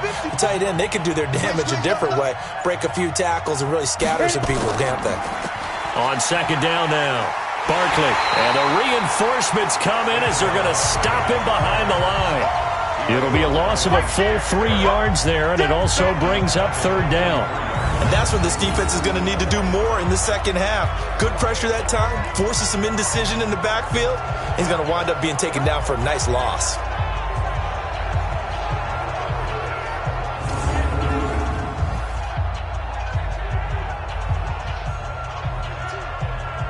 The Bucs with an extra defender now in the secondary here on third down. Now Jones operating from the gun. That's complete to Slayton. And this is going to lead to another first down as the tackle's made at the Bucs 36. And, boy, they had high praise for this rookie receiver when we asked the coaches about him, didn't they? They certainly did, and obviously they liked his measurables. Otherwise, they wouldn't have brought him onto the team. Height, weight, speed, all of that. But how about what they really said? Competitiveness. That's what they really liked about him. The way he goes after the football, competes for it, and decides when it's in the air, it's his and only his. A first down carry for Barkley. And brought down, but not before they're inside the 25. 13 yards, good for a giant first down. Now, this is an example of breaking down a defense, because on a lot of these runs, he's getting past the point of attack, and guess what he's doing? Forcing the secondary guys to have to make a lot of tackles. Go. Mike, 45. It's our field. It's our field. Hey, it's our house. A quick throw. Here's Shepard. And they take him down, losing yardage back at the 27. That'll set them back with a loss of 3 on the play. And that'll make this a 2nd and 13. And never good on a pass completion there to go the wrong way. Lost yardage. No, for some reason it seems to work better when you throw it downfield or you can move the ball downfield running it that way, doesn't it? But in this case, if you're the defensive guys, you're energized, executed well, and you caused a lost yardage play. That's going to feel good and look great in film. That catch good for only a yard, and it'll be third down. I know many people like to throw to the tight end, maybe in a little flexed out position because he creates mismatches with his size. But slot receivers do the same thing with their quickness, their speed, and their route running savvy. To throw on third down, Jones. And that is incomplete.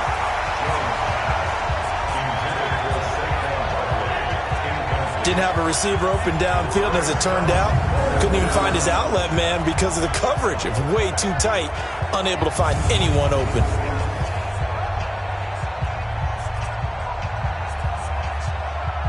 So on fourth down, on comes the Giants kicker, Aldrick Rosas. From the left hash, it's a 42-yard attempt. And the kick by Rosas is good. And the lead will grow. It's now 17-0. So put another 3 on the board. All things considered, a good opening drive to begin the third quarter. And as a defense, the way that this game is going, you're excited to see those points go on the board.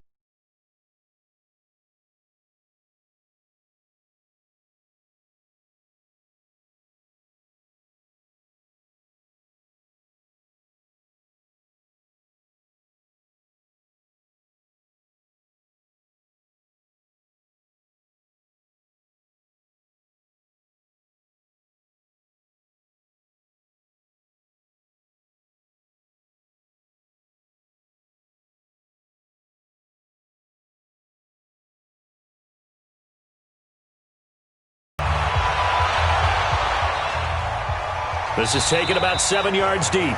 And no run back here. This will be a touchback, and it comes out to the 25-yard line. Here comes the Buccaneers offense. They get their first reps of the second half. They trail offense, first time to touch the ball in quarter 3, and we'll see what they can do. And I can't wait to see what they have planned, because some teams script to start a half. Other teams just go, okay, these are the sequence of plays we want to run. These things worked well for us. And sometimes they throw in that big chunk play right away. Shocker. Try and get after them early and try and create a big play to give themselves some momentum. See what they have up their sleeve. And they're going to get him behind the line yet again as his nightmare afternoon continues. Sometimes with the running game, you've just got to stick with it. Look, it's the third quarter, no time to panic. But that also doesn't mean you just do it the same way you've been doing it the entire ball game. Maybe change up some blocking assignments or run a few different plays, but stay with the overall essence of the running game. They'll go again to Jones. 2 runs in a row, but only 2 yards to show for it. Now, they struggled to get him rolling on the ground in the first half, and that's sort of continuing here in the third quarter. Yeah, but I don't think it's time to abandon the running game. I would say keep feeding the horse, and I believe he'll eventually reward them, especially as we get deeper in the game. This offense in desperate need of a conversion as they come up on third down. Now Winston. Now they set up the screen. That's complete. And he's able to get the first before he's taken down at the 36. It goes as a gain of 8, and it moves the chains. Let's give a little credit there. The offensive play caller sensed that the screen pass was available.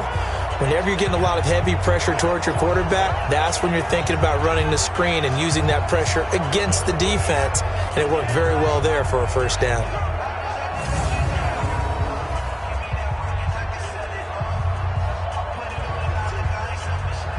So from the 36 now, 1st and 10. Watch a slack, watch a slack. Draw play, Winston to Jones. And he slips up past the 45 before being tackled. That's good for a Buccaneer first, a pickup of 12 yards. First downs have not come easy, and neither have runs like this throughout this game. Absolutely not. He finally felt like, whoa, a sigh of relief. We got something going in the running game.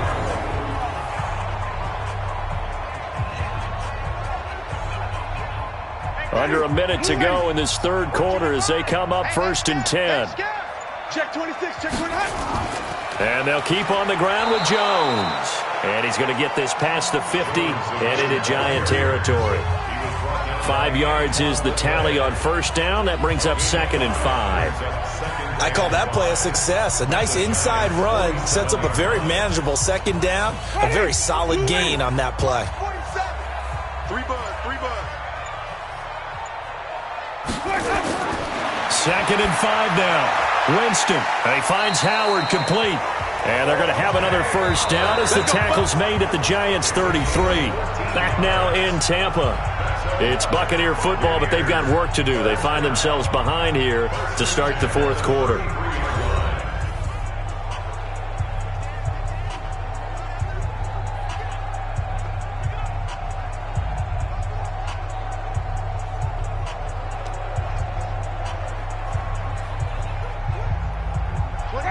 Black 22. Coming to you, coming to you.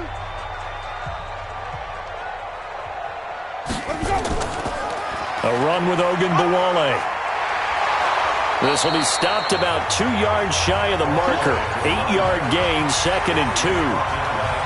Not too many offenses want to turn down long drives, but when you're down what they are, they've got to pay it off with some points. 8 yards the gain on that last run. Here's 2nd and a couple. 29 is Mike. Mike 29. Jameis to throw it. He finds his tight end Howard. That's complete. And he'll be brought down somewhat awkwardly here, and a late flag as well. I think this one's going to be a face mask. Officials so cognizant of that call nowadays, but that one looked pretty easy. Yeah, you're right. They took out of their hands having to wonder whether it's a 5-yard or a 15-yard inadvertent or not. Now, it's a lot easier. You see it, you call it.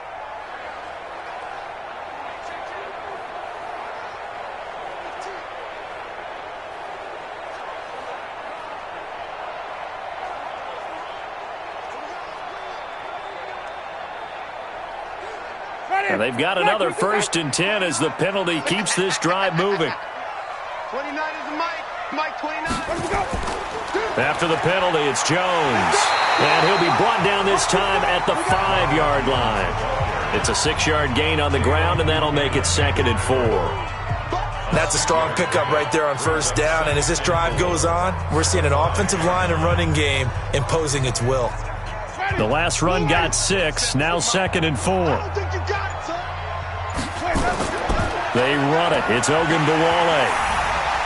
And he's in. Touchdown, Buccaneers.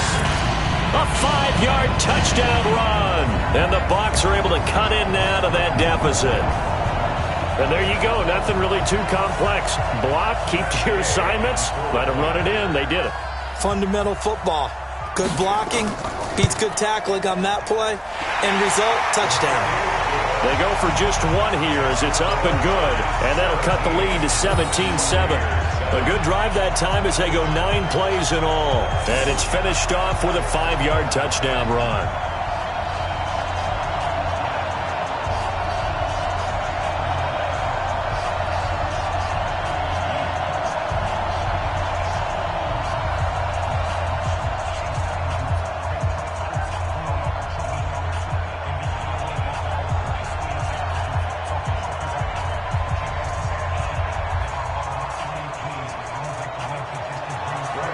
Following the touchdown now, it's Bradley Pinion on to kick this one away. This will be taken in at the 1. And it's a pretty good return here as he'll get it up to the 29-yard line. And the Giants ready to come out now. Well, there are 2 scores on the plus side. Still time here in this fourth quarter, but maybe you start thinking about playing keep away? Yeah, I think here's the situation. You're not thinking touchdowns anymore. You're just thinking first downs. To keep up with your theme there, playing keep away, first downs, they can't touch the ball.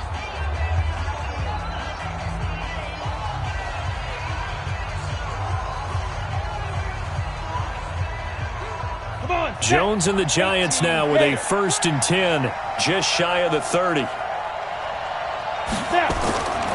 They'll start out on the ground. It's Saquon Barkley. And he's brought down after a very nice gain. That's good for 21 yards and a first down. He's still rumbling, isn't he? Still looking fresh in this one despite the heavy workload. But you and I both know, well-conditioned, and he did tell us that he thrives on being at his peak late in ball games. Down. 60 Pittsburgh. Watch the run. Watch the run. From the midfield stripe, they'll look to throw. And this is Shepard on the catch. And a 6-yard gain gets him right around the 43. Another nice pickup through the air, and I think a lot of people might expect him to run the ball in this situation, Brandon, but with this lead, they're electing to throw the football. Swings, slants, quick outs, things that they consider safe. 6 yards was the pickup on the last completion, so here's 2nd and 4. 2nd and 4. Throw left side, complete to Ingram. And he'll go down here at the 35-yard line. That one, a first down pickup of 8. And looking to put this game on ice in the fourth quarter, but still not afraid to throw it as they show there. You want to play the game with confidence, and they have a guy who's in control right now. Their trigger guy, throwing it, they feel just as confident with him doing that as they would if they tried to run the ball and run the clock out. They'll run on first down. Barkley. And he's got this down almost to the 20 before he's dropped. He'll get 15 and a Giants first down. Do my eyes deceive me, or is he getting stronger as this game moves along? Burst seems just as good here in the fourth as it was way back in the first, doesn't it? I do believe someone put a lot of time in the offseason and continues to condition during the season in order to continue to carry the ball at this rate. They'll run with Barkley. Wiggles free. And down inside the 15, shy of the 10. 10 yards, good for a Giant first down. Well, partner, Marvin, our #1 stats guy, just handed me a little card that says he has 97 yards on the ground today. You think he's going to get the ball again? I think so. 3 away from that century mark. Got to have it. Yeah, and I think what they're going to call is one of his favorite runs, whatever he feels comfortable with, and what the offensive line has executed well today to try and get him over 100 yards. And he'll fight his way down inside the 10 to the 9-yard line. Give him a couple on the carry there. 2nd and 8. Able to stay in bounds, and the clock keeps rolling. This defense right now backed up in the red zone. Another touchdown, it's over. They've got to stand tall quickly. Been in this spot before. Now there's a little bit of desperation creeping in, and all you're doing when you're talking to your defensive teammates is, first guy there, hold him up. Second, third guy in, rake at the football. Get it out. We've got to create a turnover because one more score, and this game's over. Give him 6 yards on the carry. It's going to be 3rd and 3 now. Yeah, another good run there. He's been such a big part of their success here this afternoon. And that last carry, it puts him over 100 yards now for the day. The Giants on 3rd down. They've been good, 3 for 4 thus far. Here it's 3rd and 3. 2 minutes left to play in this football game here on EA Sports.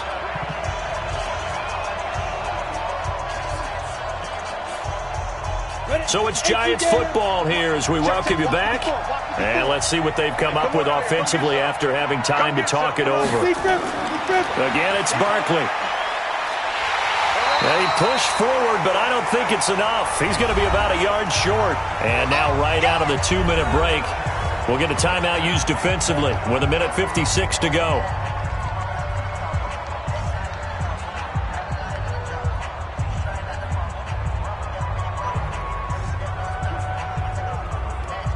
So on 4th down, out trots the kicker in a big spot here. From the left hash, he'll have to cut this at a tight angle. And Rosas puts this one through. And that will open the lead up now to 20-7. So they settle for just the 3, but clearly right now anything helps trying to salt this one away in the 4th. Without a doubt, obviously a touchdown probably would have been the final nail to finish this thing off, but they still ate up time, got points. So while it's not mission accomplished, it's darn close.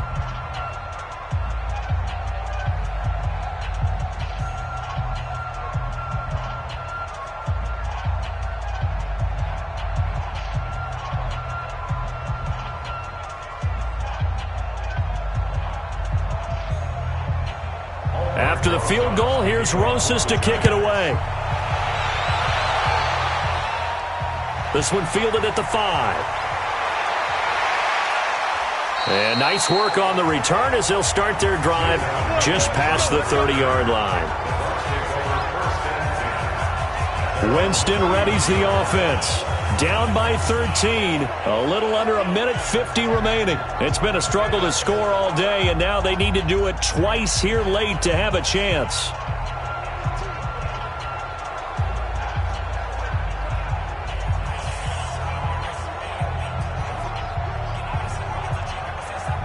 Line of scrimmage, the 31 now on 1st and 10.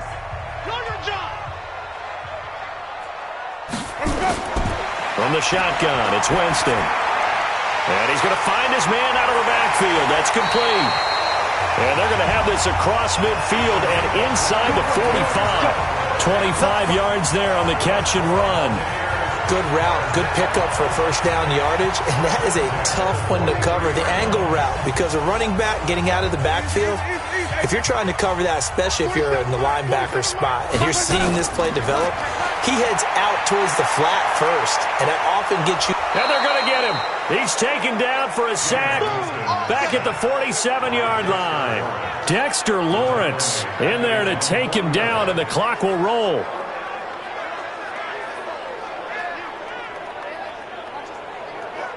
And we've reached the 1-minute mark in this game. Throwing on 2nd and long. Winston. He's got this one complete to Perriman. The Bucs going to go ahead and use the second of their timeouts as they get the stoppage with a little over 50 seconds left to go in the game.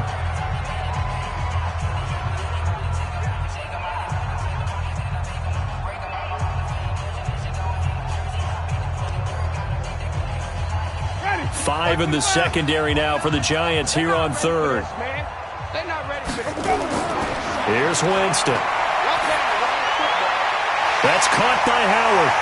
And they'll wind up getting this one all the way down inside the 20. That one will go down as 33 yards on the 3rd down conversion. I know we love our jobs, and pretty much any play we see, we're pretty, excited about. But big plays, let's face it, that's what we absolutely live for. How about that one? That was great, and what our camera missed was the fist pump from the sideline after that catch. They're fired out. That's a big game. Now a throw to the end zone on 1st down, but it winds up incomplete. He was looking for Brashad Perriman. That'll bring up 2nd down. This defense was definitely alert to the possibility of the deep ball, and they were more than ready for it. They've got the lead, 4th quarter. Maybe can expect more passes like that downfield. An incomplete pass on 1st down. That leads to a 2nd and 10. And it's caught. He's got it for a late touchdown. But probably a little too late. It would take a miracle of epic proportions if they're going to pull this one off.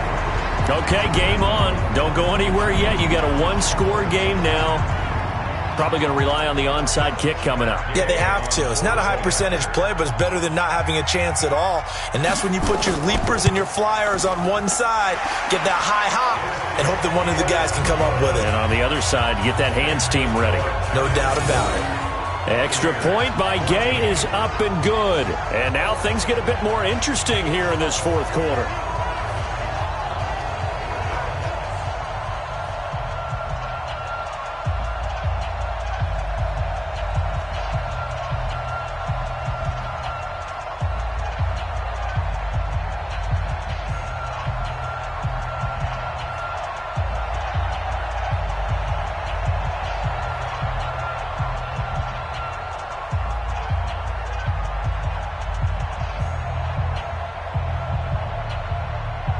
So the clock sits at 16 seconds as they line up for the onside kick.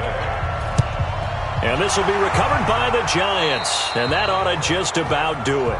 Well, fourth quarter, they felt like they needed the football back. Unfortunately, they couldn't get it. And I know we've brought analytics into the game, and someone has said here that the data says that when a team's expecting an onside kick, 80% of the time, the team expecting it, they do actually recover the ball, which is what we saw here. I just wonder if that number is much more of a anecdotal type of a number. Kind of like when the coaches tell us, well, when you score on special teams, 93% of the time you win the game. I'm still waiting to see that number is empirical.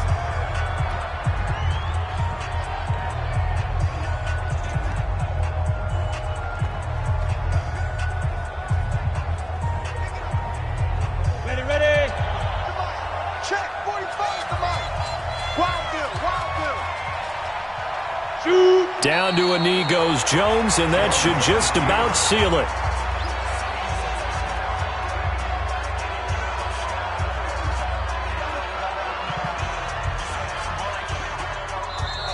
So a victory here for the men in blue, the New York Giants. And I tell you, this was a fun one. Just a close game. Nothing comes easy in this league, as you know.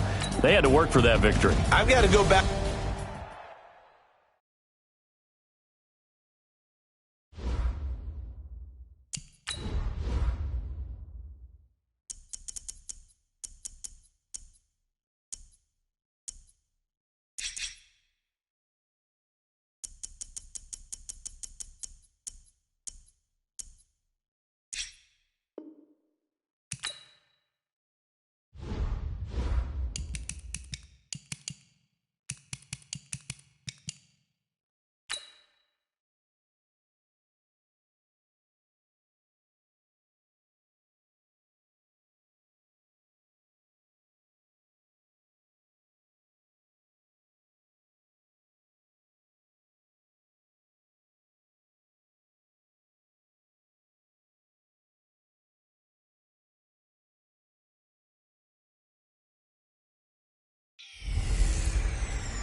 Hey, everybody, it's the coach. This is Madden Football on E.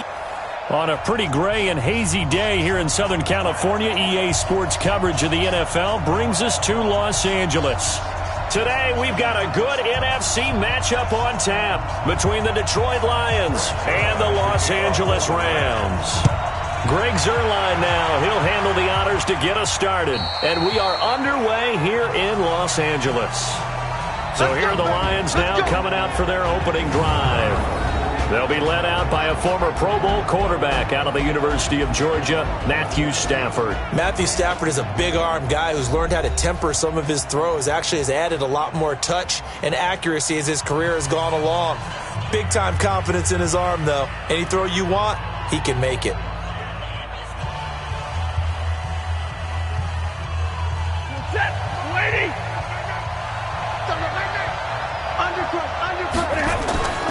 A first carry for the converted wideout, J.D. McKissick. Call it no gain on the game's first play. And it's second down now. And the Buffet boys, the O-line. Hopefully they're ready today. Listen, you got to feed them first. But if you do, you usually get a great product out on the field. And when they play well, the quarterback can't wait to feed them afterwards.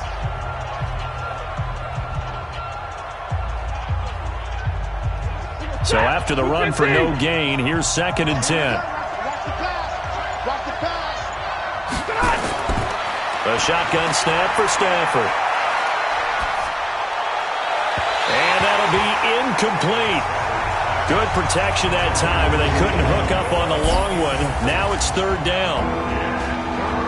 The starters on defense here for Los Angeles. And defensive tackle Aaron Donald, when you evaluate him, you're looking for flaws. You can't find any. This guy has the ability to single-handedly take over a game. Wrecks it inside, outside. You can't run it against him. And good luck trying to throw it downfield when he's in the face of the quarterback. And they get him down, but not before he takes it across the 40-yard line. They call it a gain of 19, and it moves the chains. Not too many teams will use a first-round pick on a tight end, so you know that when one does, he's got to be pretty darn special. A small example of why they took him in the first round there. A nice little catch and run to get the good yardage.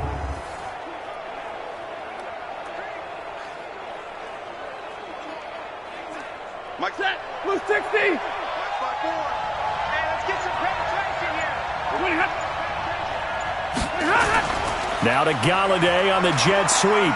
And he fumbled it. It's on the ground. And now the Rams have got it. Going the other way. And they'll set up shop in enemy territory at the 45-yard line. The psychology of the game never ceases to amaze me because you would think there would never be a fumble from what we hear from coaches all the time, right? And how much they practice not fumbling. Practice it, preach it, talk about it all the time. You would think no one would ever turn it over. Yet they are humans out there running around, and we just saw another one. Opportunistic by the defense.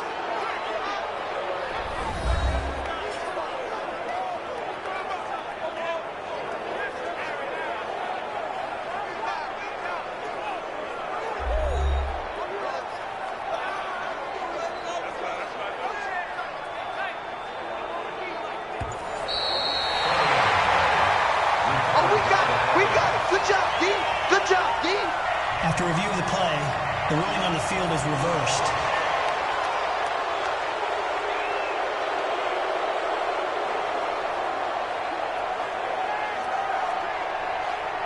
The Lions offense ready to kick off their next drive. And a fumble last time. Ball security. Talk about it all the time in the National Football League. They've got to be better at it on this drive. Don't you think that when every team gets together for the first time, I don't care if it's OTAs, mini camps, first day of camp in the regular season, ball security comes up about, what, the second sentence of the coach's address? And those are so many drills focus on that. All the time, and they do drills to make it even tougher to simulate game situations. Doesn't always work out, though.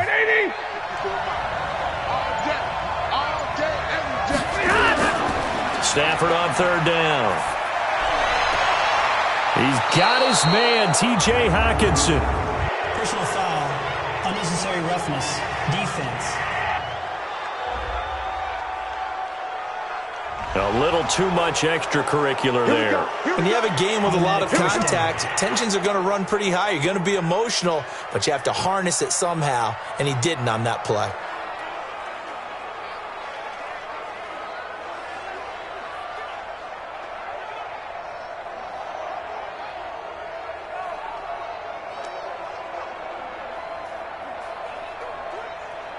Set. 280. Mike 54. Pick it up. Pick it up. Pick it up. Stafford going to give this one off to Johnson. And he'll go down here at the 12-yard line. On the stop was Aaron Donald. All right, Brand, I know we're in the early going here, but those kind of runs, they're going to open up a world of opportunities for this offense going forward. The first down run got 5. Here's 2nd and 5. Stafford. He's going to hit his man out of the backfield, complete. And he'll be brought down this time at the 5-yard line. 7 yards on the pickup there, and now they've got it 1st and goal. And at his size, he's a smaller back. You can get him the football. He can kind of get lost, make someone miss. It's good for him. Yeah, it's great for him.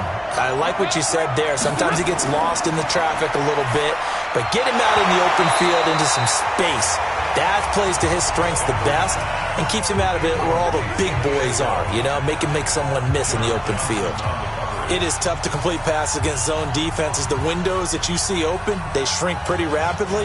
How about being able to hit a moving target against his zone before the next guy can get there and make a play on the ball? Not easy for any quarterback, no matter the situation, and there the defense won the battle. And he is met in his tracks behind the line of scrimmage. It's a loss of 2, now 3rd down. Partner, I know we're in a goal-to-go situation, but my goodness, think about running the ball here. Not even a thought, is it? Defensively, they're in a prime spot. And I think the defensive guys are probably expressing themselves to them as well. I wouldn't run it here, guys. You might want to try throwing it. So they're back at the 7 now for 3rd and goal. Out of the gun, Stafford. This is caught. And he's going to be taken down here, still a couple yards short of the first. They wind up with 6 on the hook up there, but it's not enough. 4th and goal. So much about offense is what you call hidden yardage. You know, you throw the ball to someone, they catch it, and then they can make a big play. You know, they create a play, run after catch. They did a really nice job here of limiting that and keeping him from a first down. Yeah, stopped him in his tracks. So on 4th down, the Lions turn it over to Matt Prater for the field goal try. From the left hash, he'll have to cut this at a tight angle. And the 12-year veteran knocks it right through, and the Lions are going to take a 3-0 lead. So it's an old-school extra point that counts 3 times. It's certainly a disappointment they weren't able to get it in the end zone. Yeah, I can just imagine post-game, head coach looking at the box score, 19-yard field goal, grimacing a little bit, but having to realize that at that moment, getting 3 points was vital. Go ahead and get the points, put them on the board.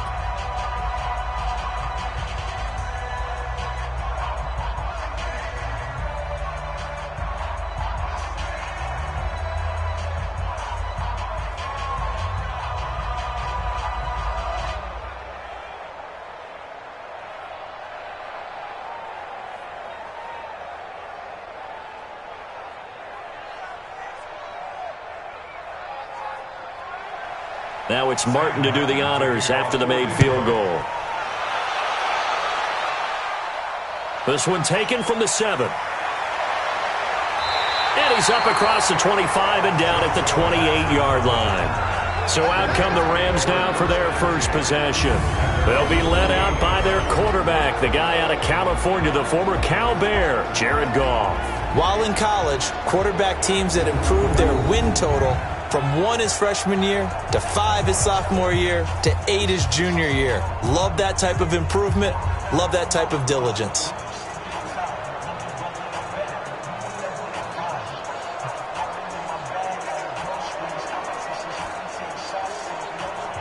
Goff will lead the Rams up here 1st and 10 at their own 28-yard line. From the gun, here's Goff. And the open receiver, it's Robert Woods. And he gets this one just shy of the 40, down at the 39. It's a gain of 11 and a first down, L.A. 1st and 10 at the 39-yard line. So from the 39 now, they'll come up on a 1st and 10. Let's go, D. Tighten up.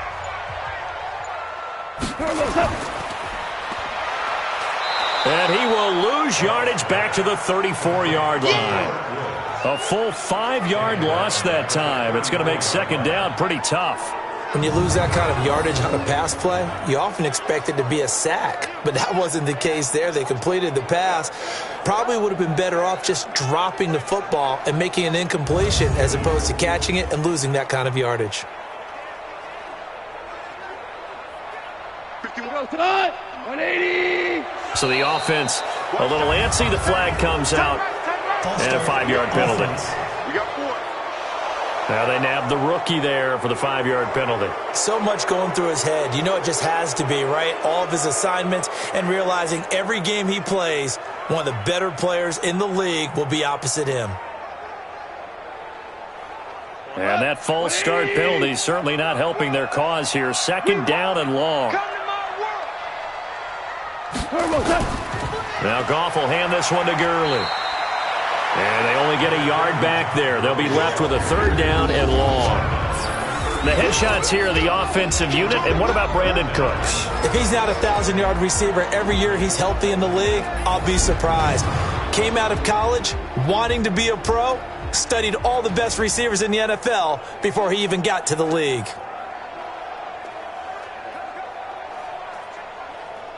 For the Lions, an extra DB in the game now here on third down. They go play action with Gurley. Now Goff. This is caught. It's Cooks. And he'll be taken down, but not before they work it across midfield. Call that a very strong gain of 24. The goal for any offense versus a zone defense, find the holes where guys are available and put the ball on the receiver before any defender can step up and fill it. They did it well there. Perfectly executed crossing route. And this will probably be the last play of the quarter. It's just me and you.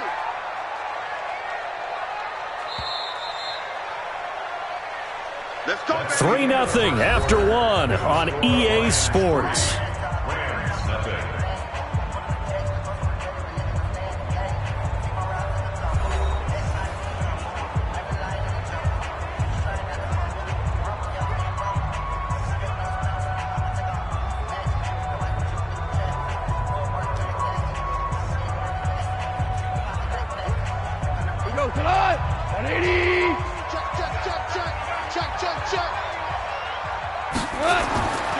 On first down, it's Gurley. Tracy Walker in on the tackle.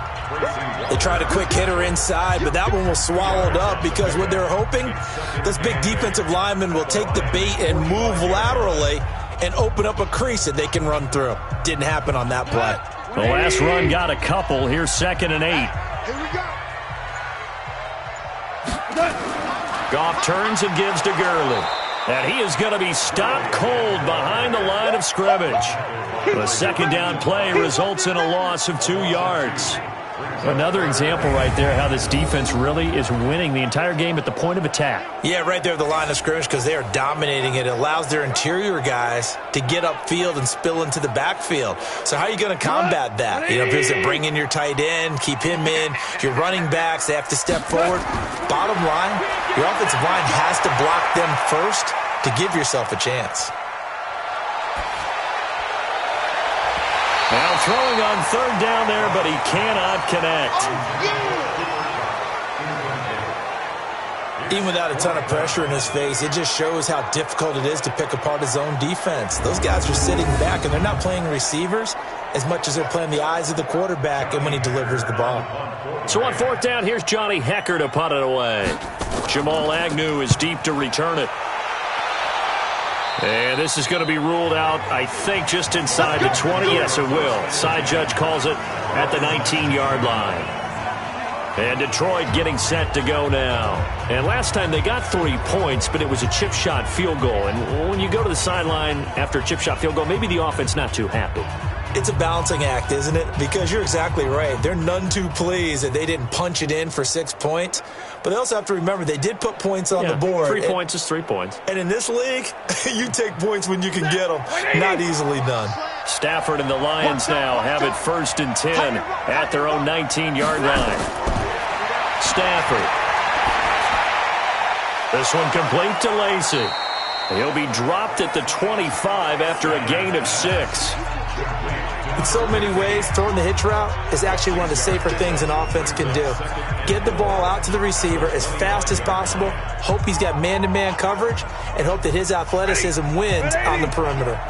6 yards was the pickup on the last completion, so here's 2nd and 4. On the ground, this is Johnson. A 3-yard pickup on 2nd and 4. Now they'll need to convert here on 3rd and a little more than a yard. That's some good tackling there to keep him short of that yellow line. Yeah, defensively, all I'm thinking is that on that play, get me to 3rd down. Get me into a position where I can make one more play and get my defense off the field. The Lions on 3rd down. They've been good, 3 for 4 thus far. They're up against a 3rd and 1 situation. Firing quickly here, and that's complete.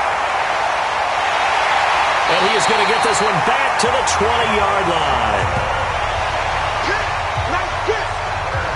Brandon, this is a veteran quarterback back there. He should know better than to make a throw like this. This is definitely not his best ball, and I think he knew this was trouble the second it was leaving his hand.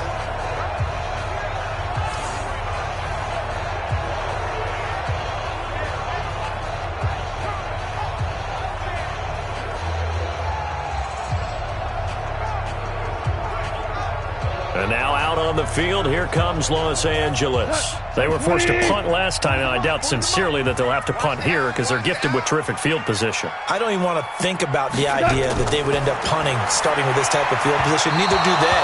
Great starting spot, great opportunity to run your full playbook. If they want to take a shot here, they can go ahead and do it. They're throwing to start the drive, but that one incomplete. Had an open man that time, but ended up putting a little too much heat on it, don't you think, partner? Absolutely. Just needed a touch more air under it. Instead, he fired an absolute bullet. After the incompletion, here's 2nd and 10 from the 20. Here's Goff. And he's got it. And he'll get into the end zone. Touchdown, Rams. A 20-yard touchdown. And the Rams have taken the lead. Great field position has to be one of the best friends an offense can have. When you don't have very far to go, you should cash it in with points.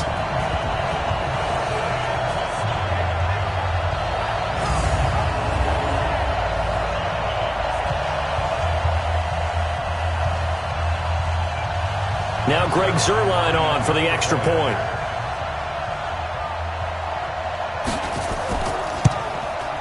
And this is up and good to make it 7-3. Well, that drive started with not a whole lot of real estate in front of them. In plus territory, excellent field position. 2 plays later, pay dirt.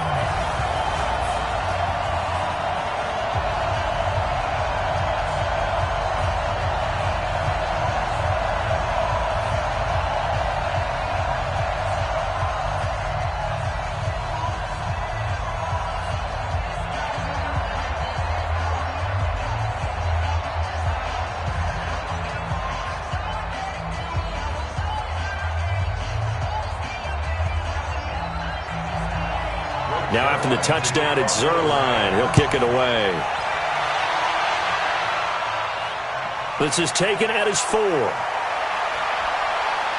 And he'll take it past the 25 and up to the 28-yard line. Getting set to go again, Matthew Stafford trots back onto the field. He's likely still kicking himself from the interception last drive that wound up leading to a go-ahead score. And he's going to assume all that came with that one, all right? That's all on him, but he also knows he's got to erase it from his mind and get back out there. This drive, very important.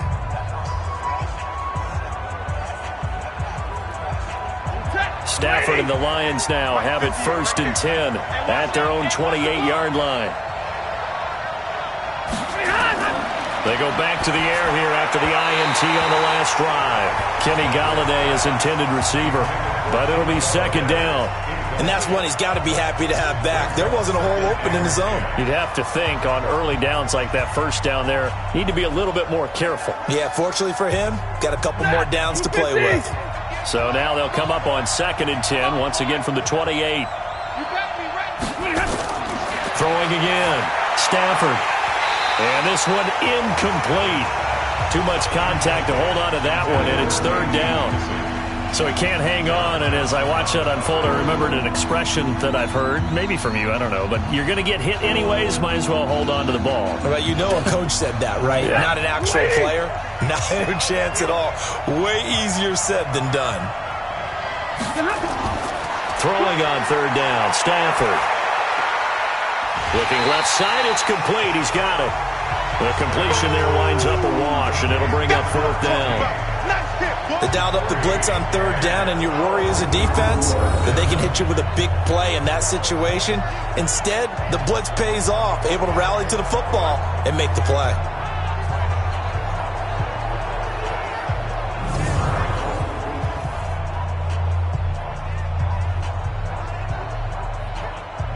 On 4th down, here's Sam Martin on to kick it away.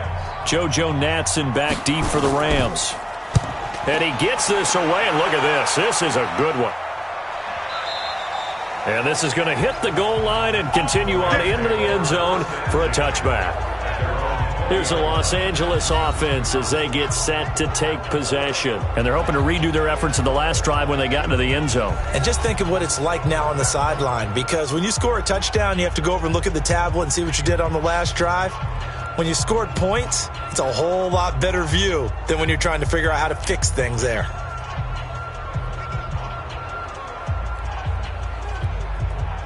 Goff will lead the Rams up here 1st and 10 at their own 20-yard line. Out of the gun, Goff. He's got his target. It's the tight end, Tyler Higbee. And he'll be corralled right around the 34. First down, Los Angeles there with a pickup of 14 yards. Completion was given up, but that's why you play zone defense, so that you can have people around the ball when it's caught, and you don't give up much run after the catch. From the 34 now, here's 1st and 10. Here's Goff. And Woods has it complete. And he went backwards. He'll be down at the 30.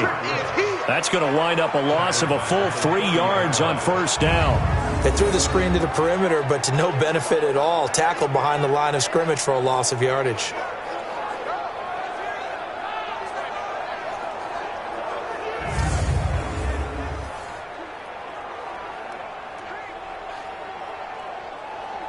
The loss of 3 on that first down pass play. Now 2nd and 13. Goff now looking to throw. He gets it to Cooks. They get 11 back on that one. It leads to 3rd down. It's now 3rd and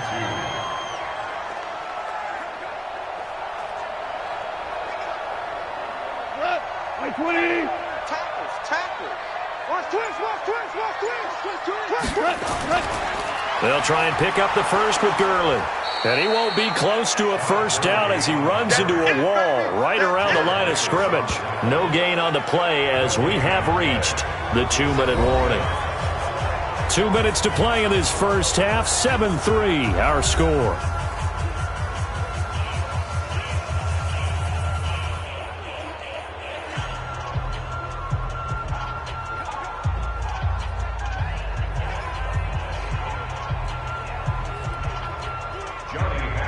Fans, a reminder, I have a note card here that says ad-lib halftime previews. So I guess let's do just that as we'll hand things over to Jonathan Coachman in Orlando when this one reaches halftime. Did I do okay? You did great. Not a bad job. Hey. Writing down your ad. If you print it, I'm going to read it. I'm Brandon Gaudin.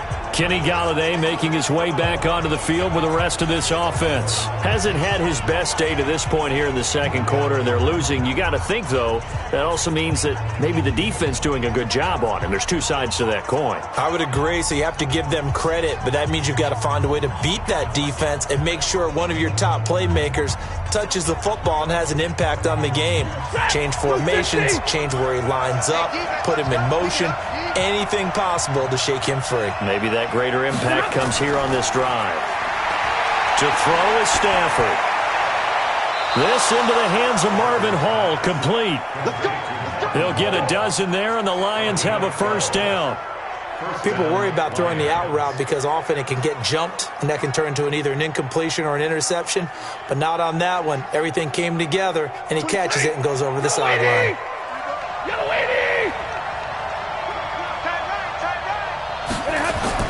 Stafford on first down.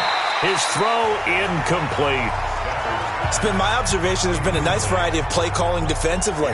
You and I often talk about an offense's ability to keep a defense off balance with what they're doing.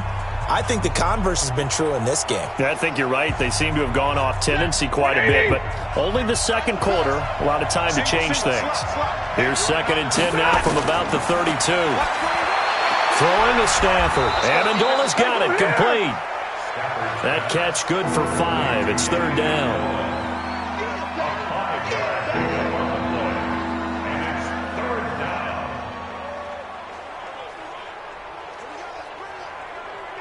They'll get to the line here, but remember, it's also 3rd down. 24 is the mark. Again, it's Stafford. Quick hitter here, it's complete. And he's taken down at the 43, but not before picking up the first. A nice first down pickup on a gain of 6. Did you see that route the way that I did? I thought he was trying to get deep. Yeah, that first. wasn't the first option. No, it came off of that guy, the deep guy, and came underneath on the drag, completed it very well.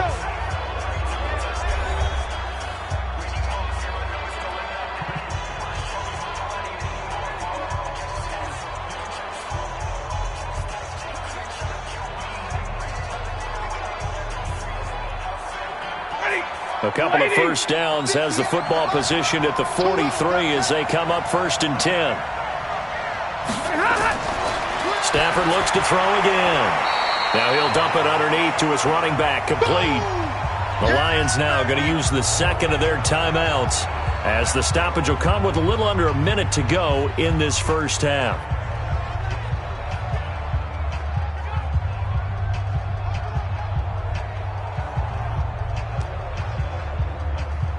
Four receivers to keep tabs on here. 3 of them to the right side on 2nd and 5. Throwing again is Stafford.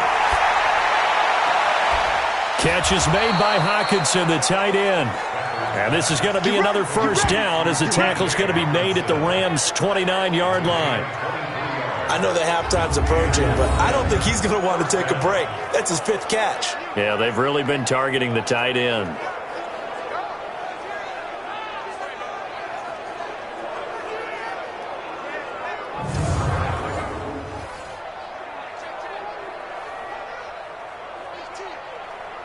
This offense finding its legs now. Here's another 1st and 10.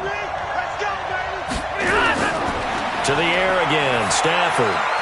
He'll get this one to Galladay. And they do get him down, but not before he's able to slip it inside the 5-yard line. That's back-to-back plays of over 20 yards. And the Lions quickly now going to use the last of their timeouts as they stop it with 16 seconds to go in half number 1.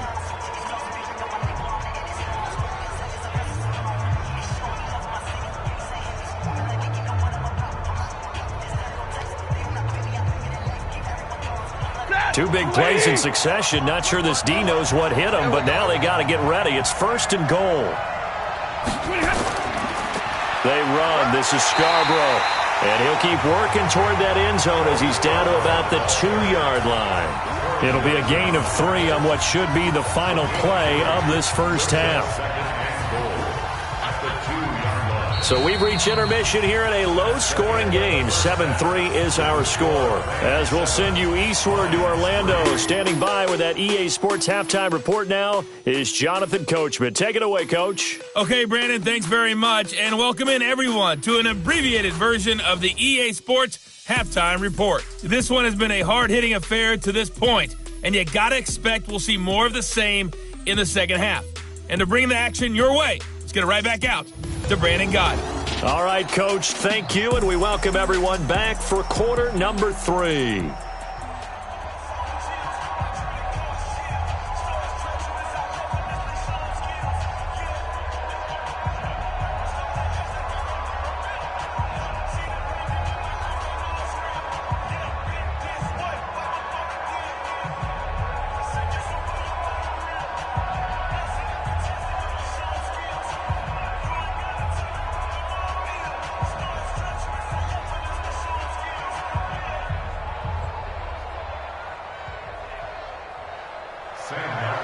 The Rams going to get the football first here, and they look to build on their lead as the second half gets started.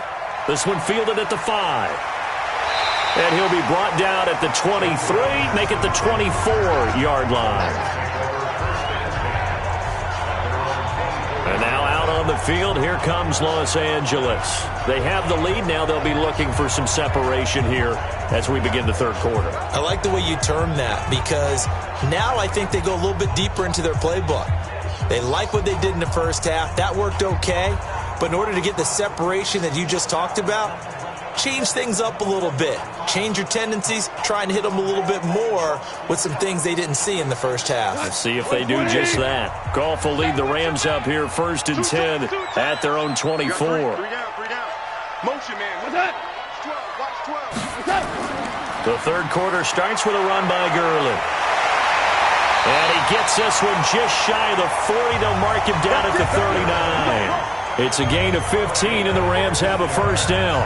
Sometimes it's hard to believe, but There are times this game is about patience, isn't it?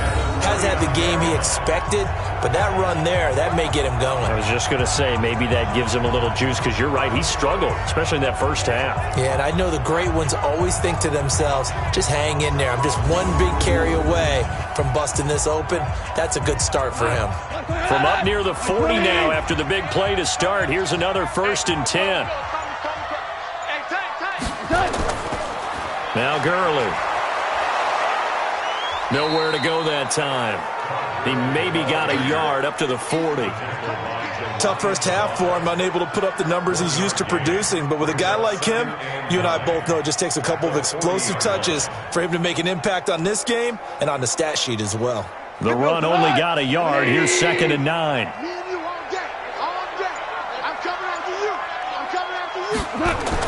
A play fake to Gurley. Now Goff. He's going to sling this deep downfield. Into double coverage, and it's intercepted. Picked by Tracy Walker. And a big turnover there as his guys will get the football back. First possession of the third quarter, an interception, so maybe a second-half tone setter. Indeed, and not the tone they wanted to set. That's the equivalent of running out the wrong door and running into your pool instead of running out onto the field. A real dud for that one. Has that happened to you before? No, but I've heard stories about teams actually doing that back in the good old days. So we get a look at the Lions offense as they get ready for their first possession of the second half. And with the way this offense has played thus far, to be frank, they got to feel pretty grateful to be in the ball game. I would agree with you totally, because they've done all of nothing offensively in this game, yet they still find themselves in a position on this drive where a touchdown can give them the lead. They need to take advantage of it. Yeah, they're still looking for that first touchdown here in the third quarter. All they have so far, the field goal. And they'll start the drive on the ground with Johnson. He's going to have the first down past the 20. That one 28 yards on the ground. At this stage of the game, the run-pass numbers are a little bit out of whack because most of their yardage has come through the air. But in a sense, that just sets things up for big runs like that because the defense might be a little bit off balance. They pick up another first down with that run.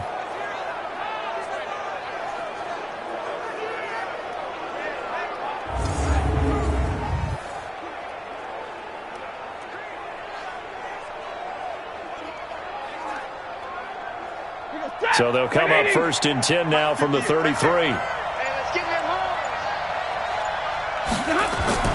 Now it's Stafford off the bootleg. And his throw's going to be incomplete. Kenny Galladay, the intended receiver, but it's going to be 2nd down. Looked like he had a couple of different options as far as who to throw to on that play. And who am I to say this, but I'm not sure he made the right decision. Well, the window of opportunity is always going to be small in the NFL. That's why those quarterbacks who make quick decisions and have quick releases have the most success in this league. On 2nd down, Johnson. And he'll rumble for about 5, up close to the 40. And that's one of the reasons you like to blitz even on rundowns. It confuses the blocking assignments. It doesn't allow those offensive linemen to get up to the second level. The Rams calling on their nickel set here defensively for 3rd down. From the gun, here's Stafford. Open man, he's got him, the tight end Hockenson. And he's going to get this all the way down inside the 35. And this is going to be another first down as the tackle's going to be made at the Rams' 34-yard line. But when you hit him on the move like that, and he's able to get into open field with a full head of steam, oh, boy, it's going to be tough to get him down. Yeah, there was a big window. They're lucky they did get him down.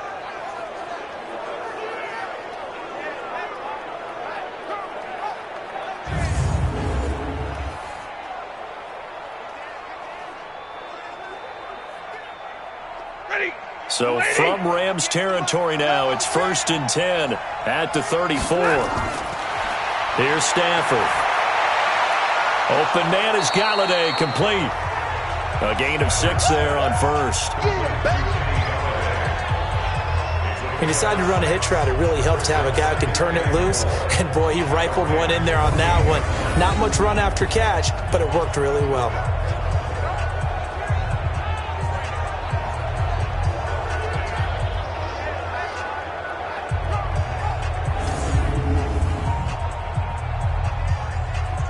6 yards was the pickup on the last completion, so here's 2nd and 4.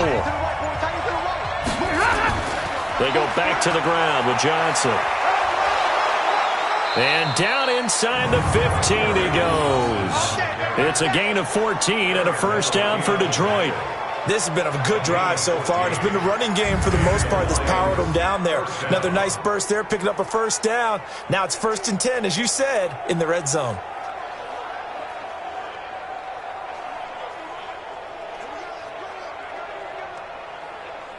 Now on the heels of that run by Johnson, here's another 1st and 10. From the shotgun now, here's an inside give.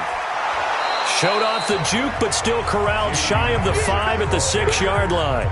It's a 7-yard carry to set them up with a 2nd and 3. Well, no matter how they phrase it, staying on schedule, staying ahead of the sticks, whatever you want to call it, 7 yards on first down, that fits the bill. A good run, got 7 on first. Here's 2nd and 3. Stafford now to throw. Galladay's got it, and the Lions have a touchdown. It's a 6-yard touchdown pass, and the Lions are going to jump back in front. They went 5 wide in that offensive set, and racing going 3 wide's a big deal. To go 5, how about the way that they finish things off? Did you just fit a race car reference into the game? Zoom, zoom. How about the way that you play? When you go 5 wide, that means you're going fast now. Zoom, zoom indeed. Now Matt Prater for the point after.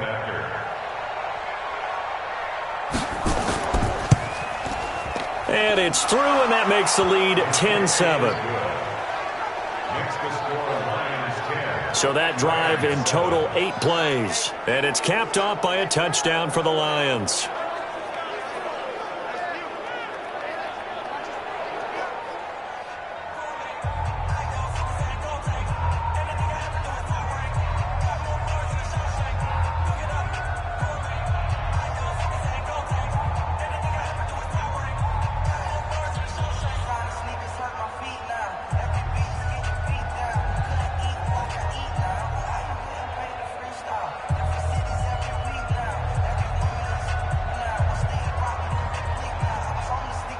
Here's Martin now following the score as he'll send this one away.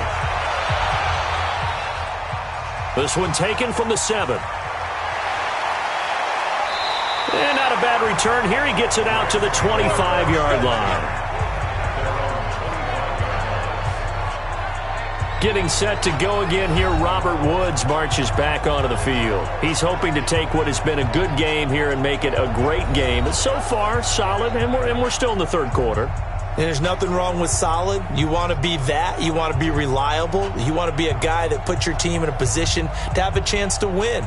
And that's what we're seeing from him. And there's also that added element that maybe it can become a little bit more as this game goes on. He'll try to make it more here on this drive. Goff will lead the Rams up here 1st and 10 at their 25-yard line.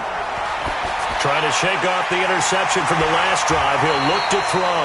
And he'll get this from the 25 to the 30 for a pickup of 5. They'd love to just strike back with a touchdown right here. And if it's a long play, so be it. But the main goal, get a couple of first downs. Run some plays, run some clock. Allow their defense to get a chance to catch their breath, settle down, and relax a little bit after they just gave up a score. They go play action with Gurley. Now Goff.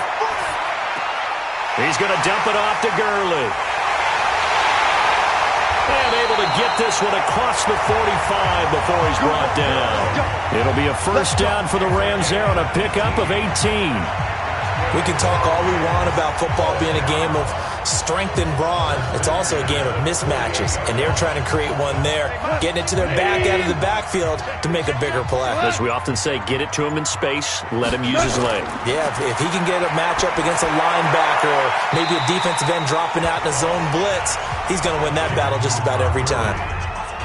It appears they found something that's working, and they keep going back to it. I guess you can actually say he has the hot hands now, doesn't he? Yeah, well, it's one thing to hit your guy out of the backfield once, hit him a couple times. Yeah, you're right. Maybe they're onto something. And I think a lot of that is simply if you get it to him in space, more times than not, he's going to get more yardage than you expect out of each play.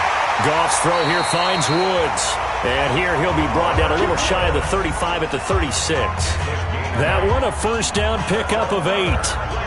Well, this is how you shake the thoughts of that interception on the last drive. You come out and start this one 4 for 4. And watching him throw it around with that type of confidence reminds me of a guy I played with way back when who told me, I don't care if I throw 10 interceptions in a row, I'm going to stay confident, keep flinging it. I just figured there's something wrong with the football.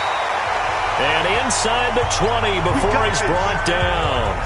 It'll be a first down for the Rams there on a pickup of 18.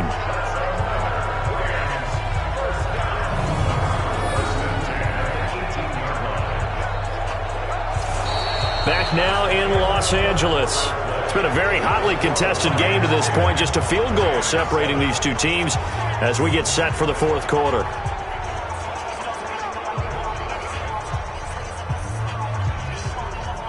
Goff now 5 for 5 on the drive. He's responded after the interception. It's 1st and 10. Goff going to hand it to Gurley. Gurley's got the first down and then some. And he'll get into the end zone. Touchdown, Rams. An 18-yard touchdown run. And the Rams are once again going to retake the lead. I know we don't talk about it enough, but the intelligence level of the guys up front blocking, the offensive linemen, maybe the smartest guys in football overall. Add in a little bit of athleticism and a whole lot of toughness, you got a lot to deal with, don't you? That's why the guys in the backfield get them really nice Christmas gifts, right? If they're smart, they do. So that drive, 6 plays, 75 yards. And last year's rushing and total touchdown leader Todd Gurley caps it with his first of the game here.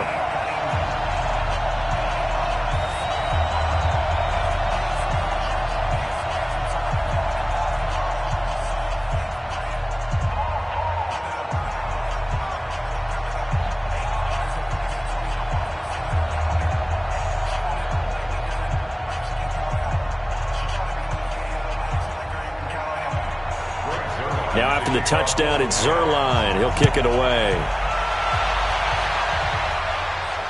This is taken at his 4. And not a bad return here. He gets it out to the 25-yard line. Let's go. Here's the Detroit offense now as they head back out onto the field. And that last drive, it was all about the ground game, ground and pound. And I don't care how we're playing the game these days, offensive linemen still want to fire out and smack the guy opposite them and move the football on the ground. They feel better about that. That's what they want to do. That's how they want to play, and that's how they got it done. Yeah, they got it for a touchdown last drive. Let's see what happens here. Now, the first play of the drive there is incomplete.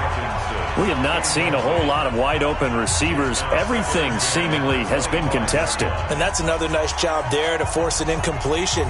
They've been very cohesive, knowing each other's moves all game long, and they've been on the spot just about every time. And they've held them in check on the scoreboard. On 2nd and 10, Stafford trying to lay one up deep. And this is going to wind up incomplete. The coverage there too strong on the deep ball, and now they face a 3rd down. This defense is continuing to contest every deep ball that is thrown downfield. And look, it doesn't matter whether you're playing man or zone. Eventually that becomes man on man, and you've got to trust yourself and go up at that moment of truth and make a play on the football. Now it's Stafford. And Amendola with a catch. And he gets this one just shy of the 40, down at the 39. It's a gain of 14 and a first down for Detroit. Tell you what, he's been able to put the ball in some tight spots all game long. That throw, no different. Yeah, a lot of people would call it a gutsy type of a throw. I think he looks at it as, I can do it, so it's not that big of a deal to me, and I'm going to keep firing.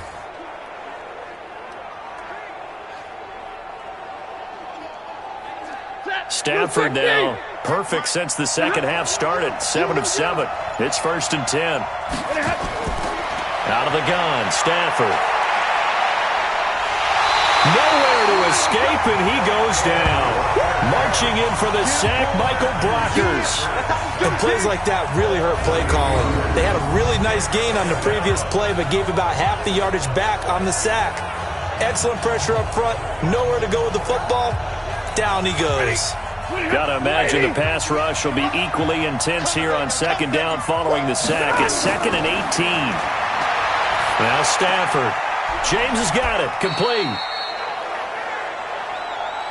And, partner, I think that was a great example that not all tight ends are created equal because everything was right. Got the completion, but he's not one of the more dynamic guys in the league.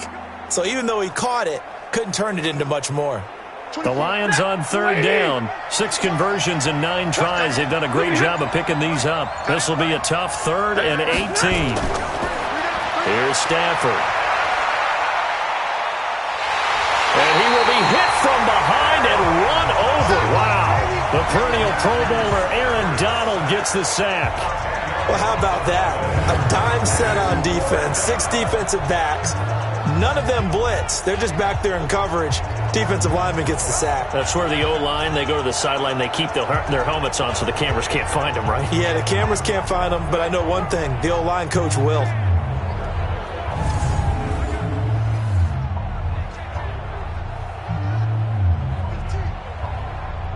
Here's Sam Martin now as he'll kick it away for the 2nd time. He steps into this one, and this is a rocket. Now Natson. 12 yards on the return that time. And the Rams will go on offense here with a 1st and 10. Here's the Los Angeles offense as they get set to take possession. And that last drive, a long drive, but not just that. They had a great air attack going. Do they stick with that? I would think that they would, because if they were competent enough to do it on the last drive, starting backed up in their own territory, why would you change anything? They've got to be confident about what they're presenting and continue to do so. Yeah, because the secondary, they really look clueless. And that was amazing because that drive went and went, no adjustments, and no big plays by the defense to knock the ball away. We've seen good cover skills on display throughout this game, really from both teams. And there's another nice example there of them making it difficult to complete a pass. 2nd and 10 now from the 27. On the toss, it's Gurley. Just a couple on the pickup there, and now it's 3rd down. At this stage of the game, with the score where it is, the key here is stay in bounds, and he did just that. Not by a huge margin, but he stayed in. And those come up in what we like to call winning edge meetings.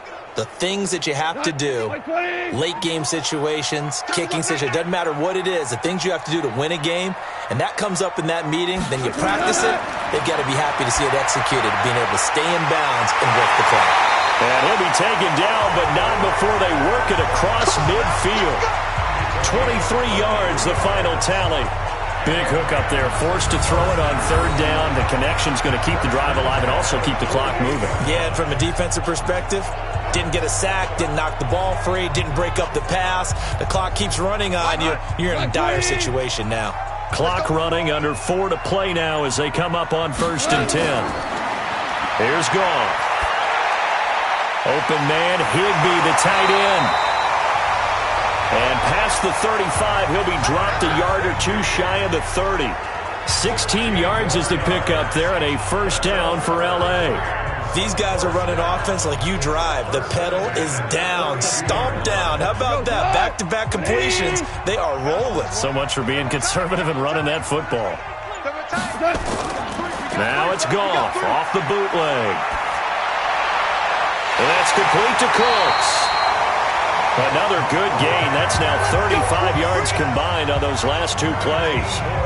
And another thing that makes a comeback route really effective is that oftentimes after you've made the initial move, receivers breaking away from the defensive back, and that makes it a really tough play to defend. A nice chunk of yardage picked up there. I'm coming.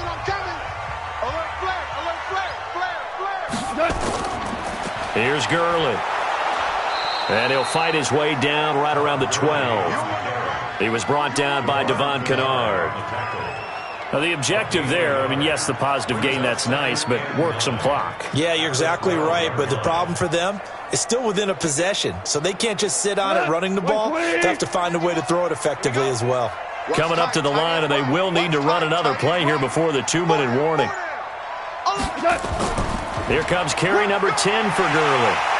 And he's going to be taken down here with a penalty flag on the field. Offense. So a decent gain, but all for naught on the penalty. It's too bad, isn't it? They were feeling pretty good about it. The only people celebrating, the guys who just gave up that play.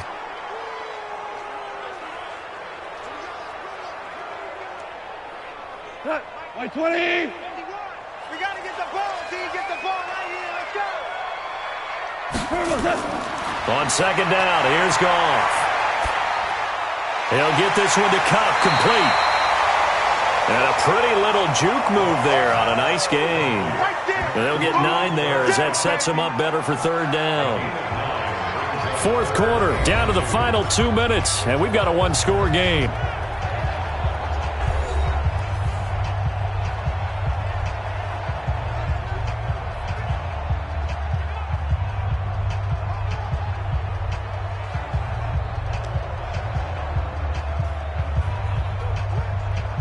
So it's Rams football here as we get you reset.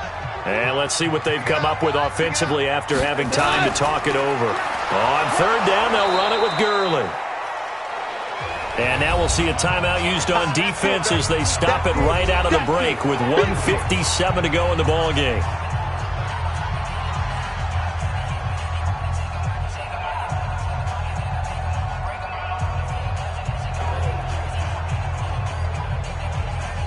So on fourth down, out trots the kicker in a big spot here.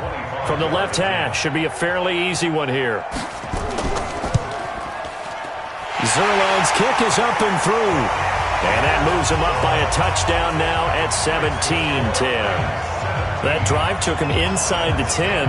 Good job defensively to hold him to 3. Yeah, I like how you did that. Give a little tip of the cap to the stop troops there because they didn't give up a touchdown in that situation, right? Made them kick the field goal. And, yeah, points went against them, but that feels a whole lot better running off the field.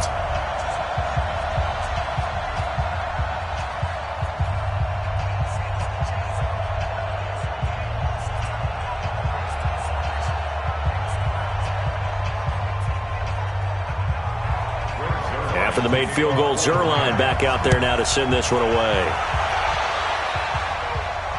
This one taken from the 7. And a nice return sets him up pretty good here at the 30-yard line.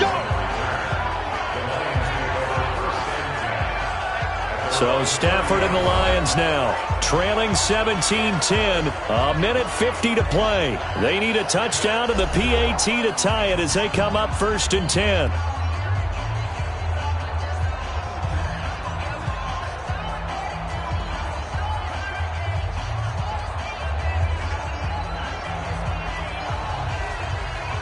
So 1st and 10 now from the 30.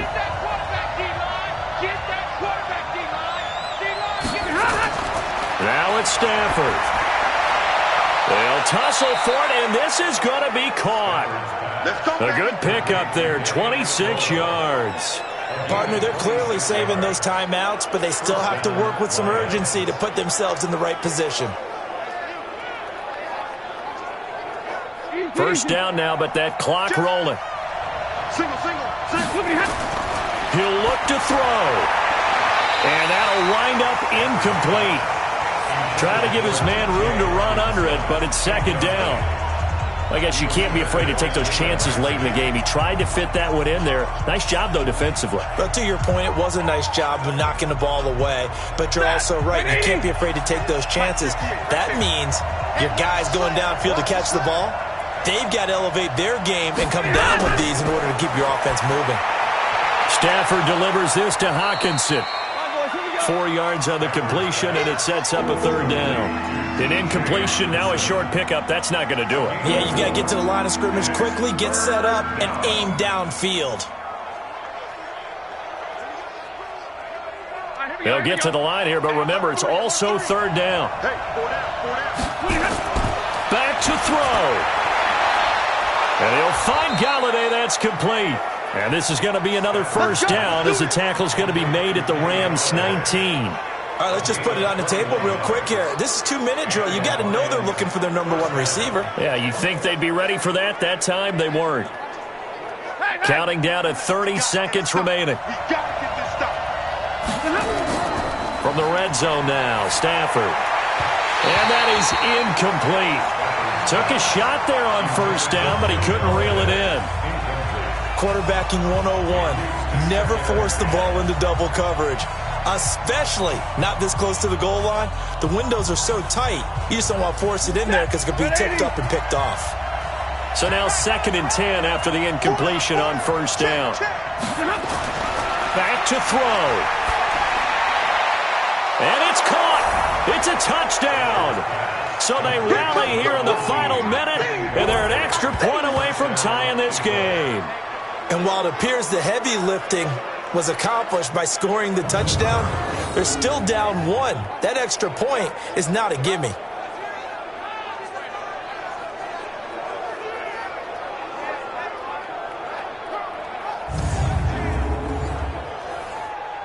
Prater on to add the extra point.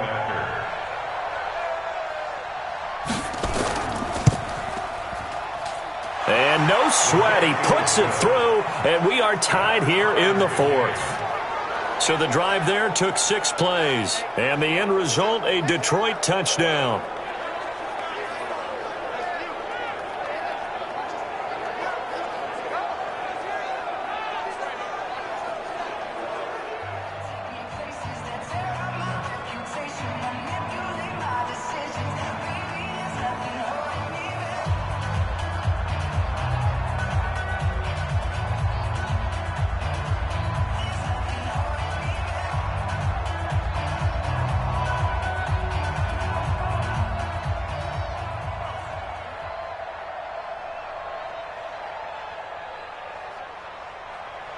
Sam. 17-17 the score. All even to this point as the kick's away. That's fielded in the end zone. And with time a factor here late, he'll just take a knee and they'll start things out at the 25. The Rams offense now making their way out to take over. They have a little bit of time here to get into field goal range. Not much. A tie game, you don't want to do anything crazy, right? I agree with you on that one. Risk reward, okay? If you go for it, what is the absolute reward on this? But the risk is probably greater. Run the clock out, get to overtime, and try and win it there. All right, we'll see if they do just that. Cut! 180! Watch the run, watch the run! What's that? They'll start out on the ground with Gurley. And not much to speak of. Call it a 1-yard gain up to the 26. Get him, boys! 1-yard gain brings up 2nd and 9 at the 26-yard line.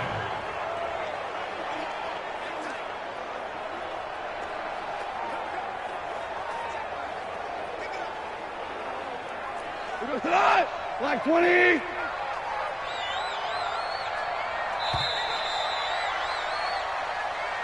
And we need overtime to decide this one after 4 quarters of play. It's a little teaching moment here. Overtime rules. Remind us how this goes, partner. Okay, so in the past, we had sudden death. First team to score wins, but no longer.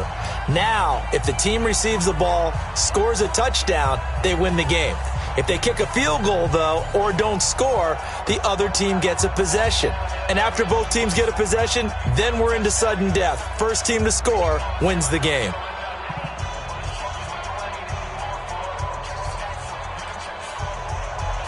So we're right back where we started, all even as the kick's away. This is taken at his 4.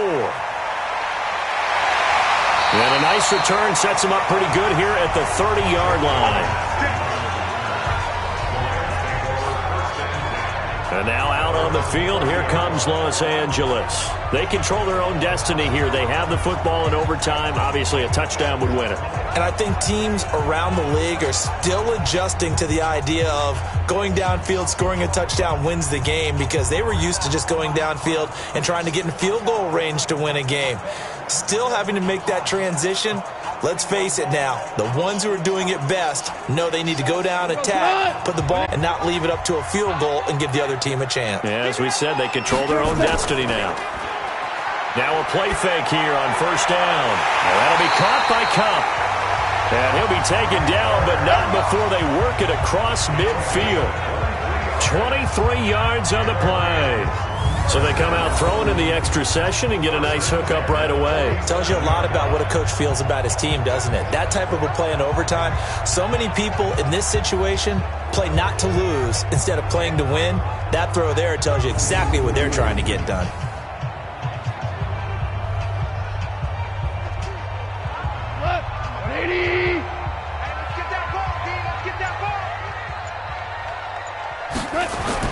Goff on first down.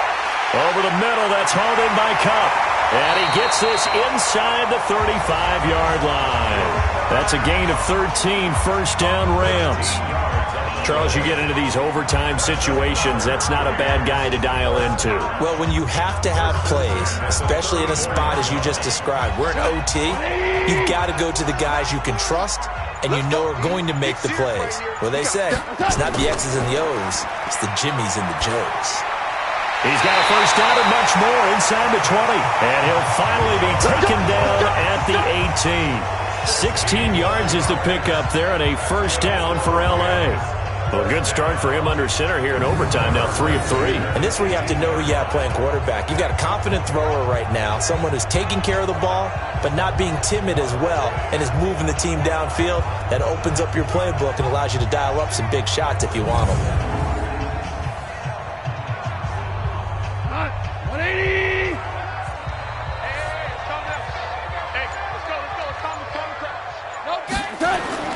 From the red zone now, Goff. To the end zone, but it's incomplete. He was looking for Cooper Kupp there, and that'll bring up second down.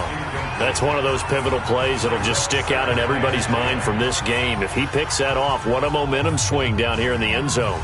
And he did his job. He knocked the ball away, but it does feel like a letdown for him and his teammates, doesn't it? A chance to intercept it, turn it back over to his offense with a chance to win the game.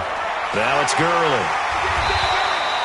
Call it a gain of 4, and it'll leave him with a third down and 6 to go. And I know you, with every carry, especially in overtime, you're just saying, if you're that ball carrier, hold on to the football. Hold on to it, protect it, but not necessarily settling, because you're trying to get to the end zone. You're trying to end the game right here. I know the defensive guys poking, clawing, raking, trying to knock the ball free and protect their end zone. Yeah, like you alluded to, especially this part of the field. And he's into the end zone for the touchdown and the game winner in OT.